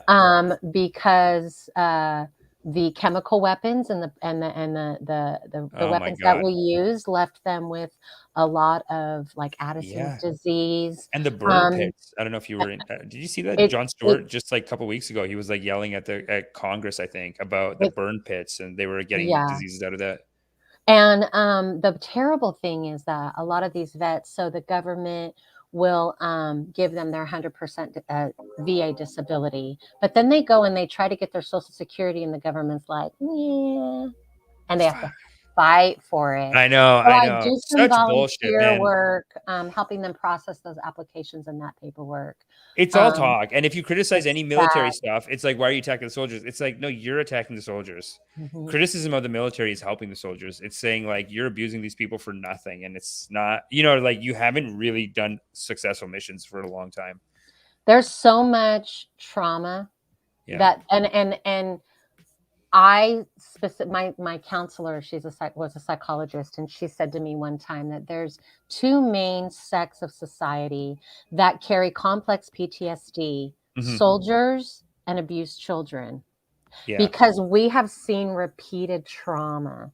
So some of the stories coming out of the Iraqi war specifically are very, very horrific. Yeah. We even gave our own soldiers like anthrax vaccines so that, and that turned on people's bodies. So I'm very, very passionate about our veterans and how horribly they're treated. And they do give themselves to protect our country. I am patriotic as far as like, I know that the word patriot has kind of been demonized, but I do love my country. I love my fellow citizens, and I love the children that live here. And I care about all of our well-being, no matter how you believe. I don't care how you believe. I care about our well-being. Patriotism could just mean you care about humanity, you care about people, and those just happen to be the people that are in your direct country. But like, I think there is patriotism without nationalism. It's almost just like I love the community, I love people, and I don't want to see them suffer unnecessarily in these wars. Me too. And we're passing on this trauma back and forth. That is, you do have to remember that it is like this intergenerational trauma. Yeah, definitely. I always say this, but it's like, it does almost seem like we're still living in the Crusades. Like the Crusades never ended, and we're just like with Christians and Muslims, they just can't stop fighting each other. I mean, now the Christians seem to be winning like crazy, but it's just like the only way that cycle is going to stop is if someone de-escalates. But it's the same thing with India and Pakistan, I guess Israel, Palestine. Like India, Pakistan, you can't both sides just feel like, no, I have to kill them. Like they're evil and they did this to us, and and that is what the cycle of violence and the intergenerational trauma does. It's a global Hatfields and McCoy. Yeah. You know what I mean? It's very sad what hate does to humanity and how it self-destructs a person. I mean, it's self-hate, right? If you hate yourself, it completely self-destructs your physical body, your physiology, and everything. And so, if I had a magic wand to save the world, I'd do it in a heartbeat, but I can only focus on my community and where I live, and try to do the best that I can that even fits into my own mental health. And so those are the things I choose to do. I love to work with children. I got my book sent to some religious studies classes. That's so great. That kids that are taking religious study courses in college can understand like how the Bible can be twisted and really used to abuse people. So things like that are really important. But my biggest passion is kids. I love kids. I want them safe. I want them fed. I want them away from predators and off the streets. I mean, if I had my way, you hurt a kid, like we put an animal down. If a dog attacks a child, that dog gets taken and killed. Yeah. Why don't we do that? But humans that hurt children, they're like, 10 years, 15 years. Yeah. That is a gross misjustice. That's a terrible imbalance. Honestly, it's because kids don't vote. Like these politicians are such scumbags. They're just like, but where am I going to get my votes? It's like, I need votes. I need money. And they're the ones who do everything. So children just always get left behind. Same with single moms, because single moms are attached to children, kind of like that's the thing, right? So it's like, that's I guess what makes them single moms. So it's like, they're always kind of left behind by the government as like, so a lot of them are under not even voting. Suck it up, Buttercup. Just suck it up. Yeah. Mm-hmm. That's what and that channel I was showing you, and that whole community we were talking about earlier is like, that's what the whole community is. It's just a bunch of like, suck it up. You guys are being lazy. You don't deserve money from the government. And it's like they made and are raising a child, and it's just like all this hatred towards it. It's terrible because there's so many factors that come into play. You have a young parent with even 1 or 2 children. They've got to pay daycare. They've got to figure out transportation. They need housing. They need a job that pays enough. I mean, there's so many things that come into play to make any blanketed statement. There's many people that come out of horrible situations and do wonderful things in life. There's people that come out of the best childhoods and turn into tyrants. So it's all just like that blame game has to stop, right? Because it's okay to give people a hand up or to just understand all the differing dynamics that even non-single parents, even so many married couples or people that are living together that are just on a certain income level that don't have, they're just living day by. Where do you find your joy when you can barely feed your child? And Yeah. people are expecting, right? It's a lot. It's a sick psychopathy and a narcissism against people who struggle. And it's all these narratives like with the Tate and this woman just feeding into that, like helping the younger generation shut down their empathy and their mindfulness towards other people. I don't Yeah. like that. I don't, So I yeah. like to talk about that a lot. It is like a cultural brainwash that is like, it's so destructive, I feel like, but it's so popular. People just love, it's like it's a $1 billion industry. Like It's shit. because when you are judging other people, you don't have to look at yourself. Remember that Yeah. old saying, right? When you have, when you're pointing your finger at someone, 3 are pointing back at you. Yes. Right. But I think that's part of it. It's like, if I just find everything shitty about all these people over here, Yeah. then I feel good about me. And that's psychopathy. Yeah, no, it is a big part of how cult leaders like brainwash people. They kind of like they create a scapegoat. They're like, they almost start with like the hook. A lot of times is like, what's your problem? So like you're suffering from, loneliness or whatever. And the problem is that those people are doing it to you. So I have the solution. If you join the cult, we can fight, we can get back together and Or whatever. the problem is you're not right with God, or you're not right with Allah, or you're not right with whomever. You're not right with Xenu or Ramtha or whatever. You're not right with it. So you're to blame. And if you just come over here and pray more, Yeah. chant more, meditate more, right? Not that any of those are bad. Prayer is not bad. Well, they mix it in Chanting with is their not terrible bad. stuff. It's the taking away of your right to choose how and when to do it and how to use it, right? And to try to control your mind with it. That's when it, because I look at prayer in a wider range. Like, I don't just look at prayer as just a religious thing. Prayer to me is also meditation. Yeah. And meditation for me is going inside, right? I'm not praying to or meditating to anything.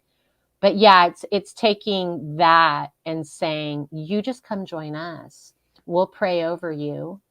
And then, of course, what are you going to feel? The same dopamine rush that you get when you go hang out with your friends and they're all like, man, congratulations on your new job, dude. It's fucking, and you're like, yeah, you feel so good. That's how they feel when they're sitting in the middle of a Bible study and everybody's praising them and congratulating them for coming. Like, we're so glad you're here. Yeah. Amish, we're so glad you're here. We can see the light in you already. Wow. And up goes your dopamine. Yep. Like, this is it. It's a drug rush. And that's the hook. It's that simple. And that's a little scary. It is. Yeah. It's scary because we do need love. And if we don't proactively get it, that's why I keep telling people to dance. You got to go dancing. Yeah. Yeah. Have community, Sangha, community, dancing. You got to do activities. Get into nature, go walking. Like, I'm a very solitary person, right? I occasionally socialize, but I like to be alone. I enjoy it. But nature, when I'm having a day, my days aren't all perfect. Sometimes I feel sad. This last year, I've had to grieve the loss of my brother. That just ripped me apart, right? I do. I'm a tree hugger.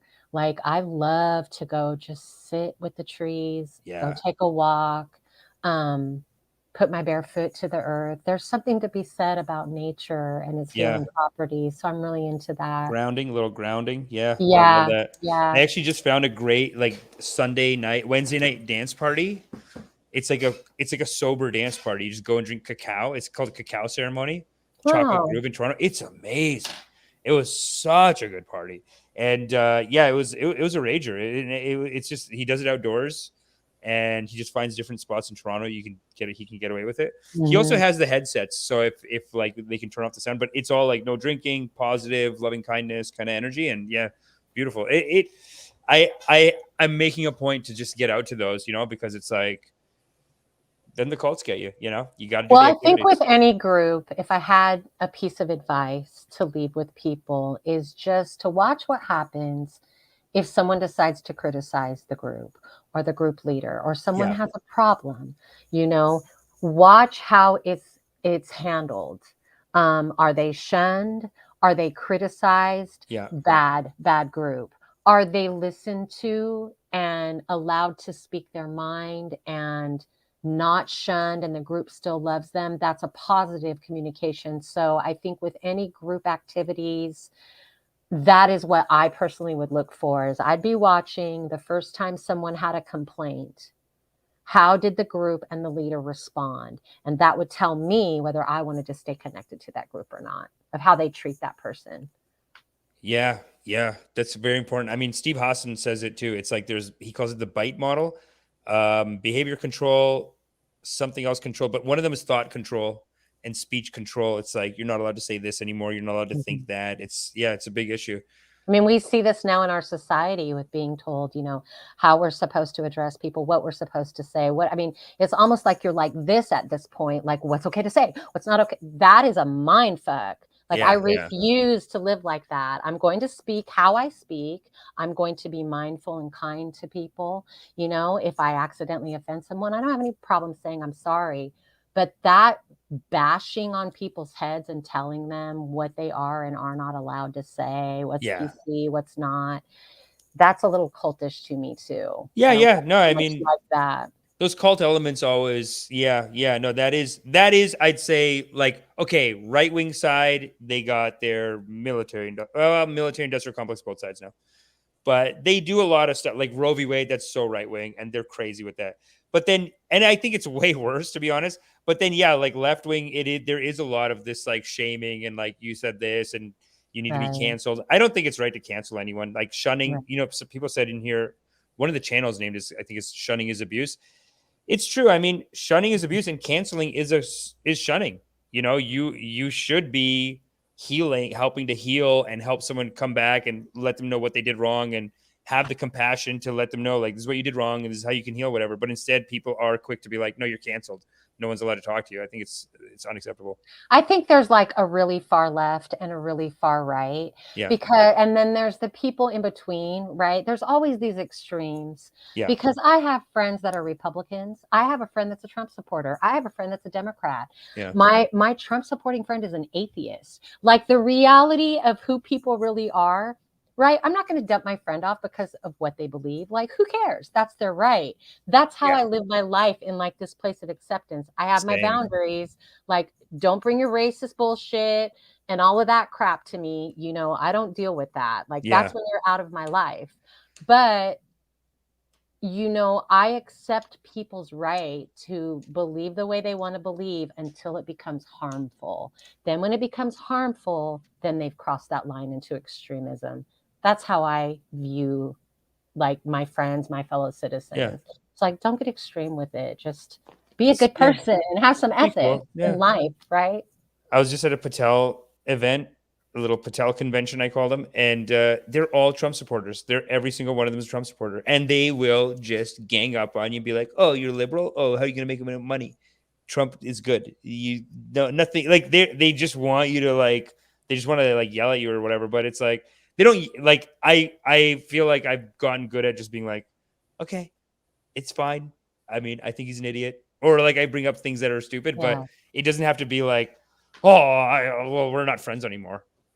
I'm really going to stay away from anybody who's going to judge me for any reason, right? So if I'm with a conservative person or a liberal person, and you're using your politics or your religion as a platform to judge me, I don't want to be around you, period, at all. So that is like the deciding factor for me, is what do you do with your private beliefs? Do you hold them private? Do you not harm anyone? And it harm none, do as you will, right? Is the Rede for Wicca. And I think there's a lot of power in that phrase. Like, it's okay to have your own belief, but it's not okay to harm other people with that belief. Yeah. No, that's true. And that's from Wicca, you said?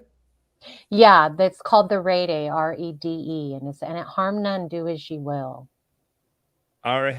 Kind of like a spin on do unto others, right? Do unto others, golden rule. Yeah. So, but I like the way that is said, because it puts the responsibility back on me, right? Mm-hmm. In everything I do, in the tweets that I type, in the emails everything, to make sure I'm not harming anyone. If we all lived like that, man, our world would be so different. But that may 100%. be a place to start the practice in our everyday lives, and speaking to one another, writing to one another, just to remember, like, let's just not harm each other. Yeah, yeah. No harm to And each I'm other. off my soapbox. That's a beautiful, I think that's a great message to end on. That's beautiful. It's a lot of people are feeling very inspired right now. Thanks everyone for coming in. There's been so many comments. But thanks everyone for coming. And thank you. Like, any final piece of advice, like anything else you want to say about it? It's been a fascinating, like, I mean, it's great. Just please share the campaign that I have at change.org to try to get some attention to enacting the Child Abuse Act to try to save kids, and just to keep focusing on healing, because I think that's really key, is inner healing. And sharing this petition would just really, I would be so appreciative. And I just want to give a special shout out to Natalie too for introducing me to you, because I'm really honored to be here, and I'm really appreciative of that connection. Appreciate all of you. I want to work on some more, like, maybe shorter videos to help get the word out about this stuff. Thank you. And it would be great to, like, even have you guys on them. But this is great. I'll 100% sign this. It looks, thank you so much. How embarrassing that I don't even have it signed yet. But I just got it today. Okay. I don't know. Okay. Oh, so you started this one? I did. Yes. And it's at 5:34. Oh, this is huge. We gotta sign this petition. Everyone needs to sign this immediately. Hold on. Let me just put the thing. And please take the time to read it. Because I think it's important that you know what you're putting your signature to. I lay out what the 1996 Child Protection Act. You can go and read it, so it's linked. And then I also offer some solutions of what I would like to see happen, which would be some special commissions in every state that really become a counterbalance. I don't know if people are aware of the CASA program, but you can become a CASA volunteer, where you can go to court and be an advocate for abused children. And what you do is you become the counterbalance between the child, the state, the foster care system, and the parent. And your main responsibility as a CASA volunteer is to make sure that all of those organizations, including the parent, are doing the right thing by the child. We need to have those organizations in place to make sure that the foster care, it's called CASA, the CASA program. We need to ask the government to put in special commissions in every state to make sure that the foster care system, that the welfare system, that everybody who's dealing with children are adhering to the rules in the 1996 Child Protection Act. Wow, this is a big organization too. There's so many organizations. I really got to volunteer somewhere. I think it'll be the best thing for me, CASA is amazing. It really is. If you did anything doing that, there's so much reward that you feel in it, because you get to be like the advocate for the kid. And so that really feels good. And not to make it sound like, I'm just saying this as a way to say, like, anyone, you could find a benefit in doing stuff like this. But when I think about, like, what I have to do in my job, like, where I have to get people to come out to comedy shows, or like this, like, loving kindness meditation, like, that's kind of my job, or like watch my YouTube videos. It's like, what better way to genuinely go out and help in the community instead of being like, oh, can you do this thing for me? It's like, I'm there, I'm helping. People love you when you do stuff like this. People want to support and help. And, like, it is actually, it's weird. I grew up with kind of a mentality of, like, who has time for this? But now I feel like this would be so good. Yeah, make time and I'll benefit. It's not draining my time. It's like, I'm gonna go have fun. I'm gonna be friends with these people. We're gonna hang out. Like, these are gonna be the coolest people you could. I think as a CASA volunteer, you do have to be prepared for what you're going to read, what you're going to see, the semantics of the case. I'm not gonna lie, it's often gut-wrenching. Wow. But these kids need us. They need the citizens. That's what I love about this program, is that the citizens get to have a say, and they get to be on the side of the child and say, well, wait a minute, this one little thing, that the social worker said, like, it kind of bothered me, Your Honor. You know what I'm saying? You become this counterbalance for the child. But And you Wow. have to dedicate. You also get to choose your cases. So if you feel like, you can't take something real bad, you could say, okay, I'm going to take a case where like one of the parents are on drugs, right? Yeah. And something a little bit, but it is so needed. I feel like we have to focus on the children Yeah. because that is our future. These are the kids that are going to be in power when I'm old. I want Yeah. to help them heal because I feel like that's the future of our country, right? Yeah. It's the No, it's kids. So the right thing to do. I mean, this is great. So you volunteer with these, or you're just suggesting? I have done volunteer work with them. I haven't Amazing. volunteered with them lately. A lot of that dropped when my brother died. I really had a hard time Of course. taking on like emotional stuff because I was in my own little state of depression dealing with that. Yeah. But I definitely, and I'm about to go back to school and further my legal degree. And because this does take, like, you have to dedicate hours, about 10 to 15 hours a week. Oh my God. Yeah. But there are some parts of this program where you can do a few less a month. But if you are someone who wants to volunteer and is willing, like, to give over that time we spend laying around watching Netflix Yeah. to kids, this is definitely the program that I That's would suggest huge. volunteering for. Yeah. That's great. Thanks for bringing that to our attention. And then this one, everyone needs to just sign this petition immediately. This is mandatory karmas for the whole community.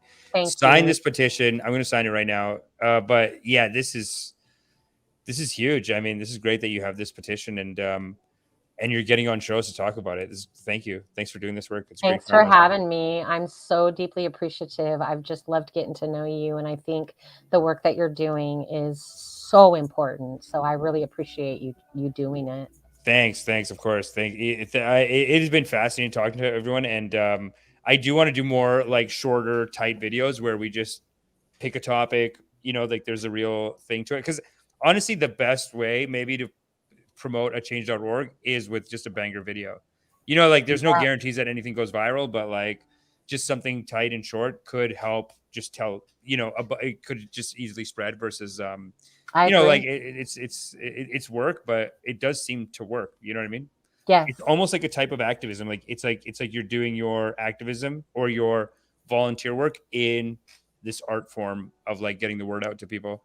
Yeah. It's kind of like what Steven does. I don't know if you've ever seen CoffeeZilla's videos, but he calls out like these con artists. That's kind of how we started. And then I branched into like these cult stuff, but he's doing like con artists, but they're out there. And really maybe the first line of defense is just getting the word out. So thank you so much for coming on and telling us all about this. Thank you so much for having me. Mwah, mwah, mwah, mwah. Thank you. You are loved. You are loved. Loving kindness. Thank you. Everyone sign this petition immediately. Thanks for coming. Thank you. Thanks, everybody. I appreciate you guys. I didn't watch the chat, but I'll go back and check it out. Cool. Yeah, check it out. And then they'll leave comments after it's done too. A bunch of people leave comments after. But yeah, thanks a lot. Thank you so much. And thanks, Natalie. Yeah, thanks, Natalie. Thanks for coming on. Natalie's been a huge help for the show. Thank you so much. She's just beautiful and lovely, and she has the sweetest personality. And I just think I'm so happy to have met her. Amazing. Mac23806 says he just signed it. Yes, everyone must sign this. Thank you. Everyone's got to sign. Let's get these numbers up. Thanks, everyone. Appreciate you. And tomorrow, I think I'm going to do an episode about this Alex Jones case. It's absolutely ridiculous. It's like one of my favorite. I've seen it like 9 times. It's so funny. And I do think he's a cult leader, and I think he's getting busted right now. So it's important that we check it out and laugh about it. So thanks. Tune in for that tomorrow. I'm probably going to do a live stream about that tomorrow. And soon we're going to have more like shorter type videos about these cult leaders coming out, because I think, that is the best thing we can do. Thanks, everyone. Have a good night.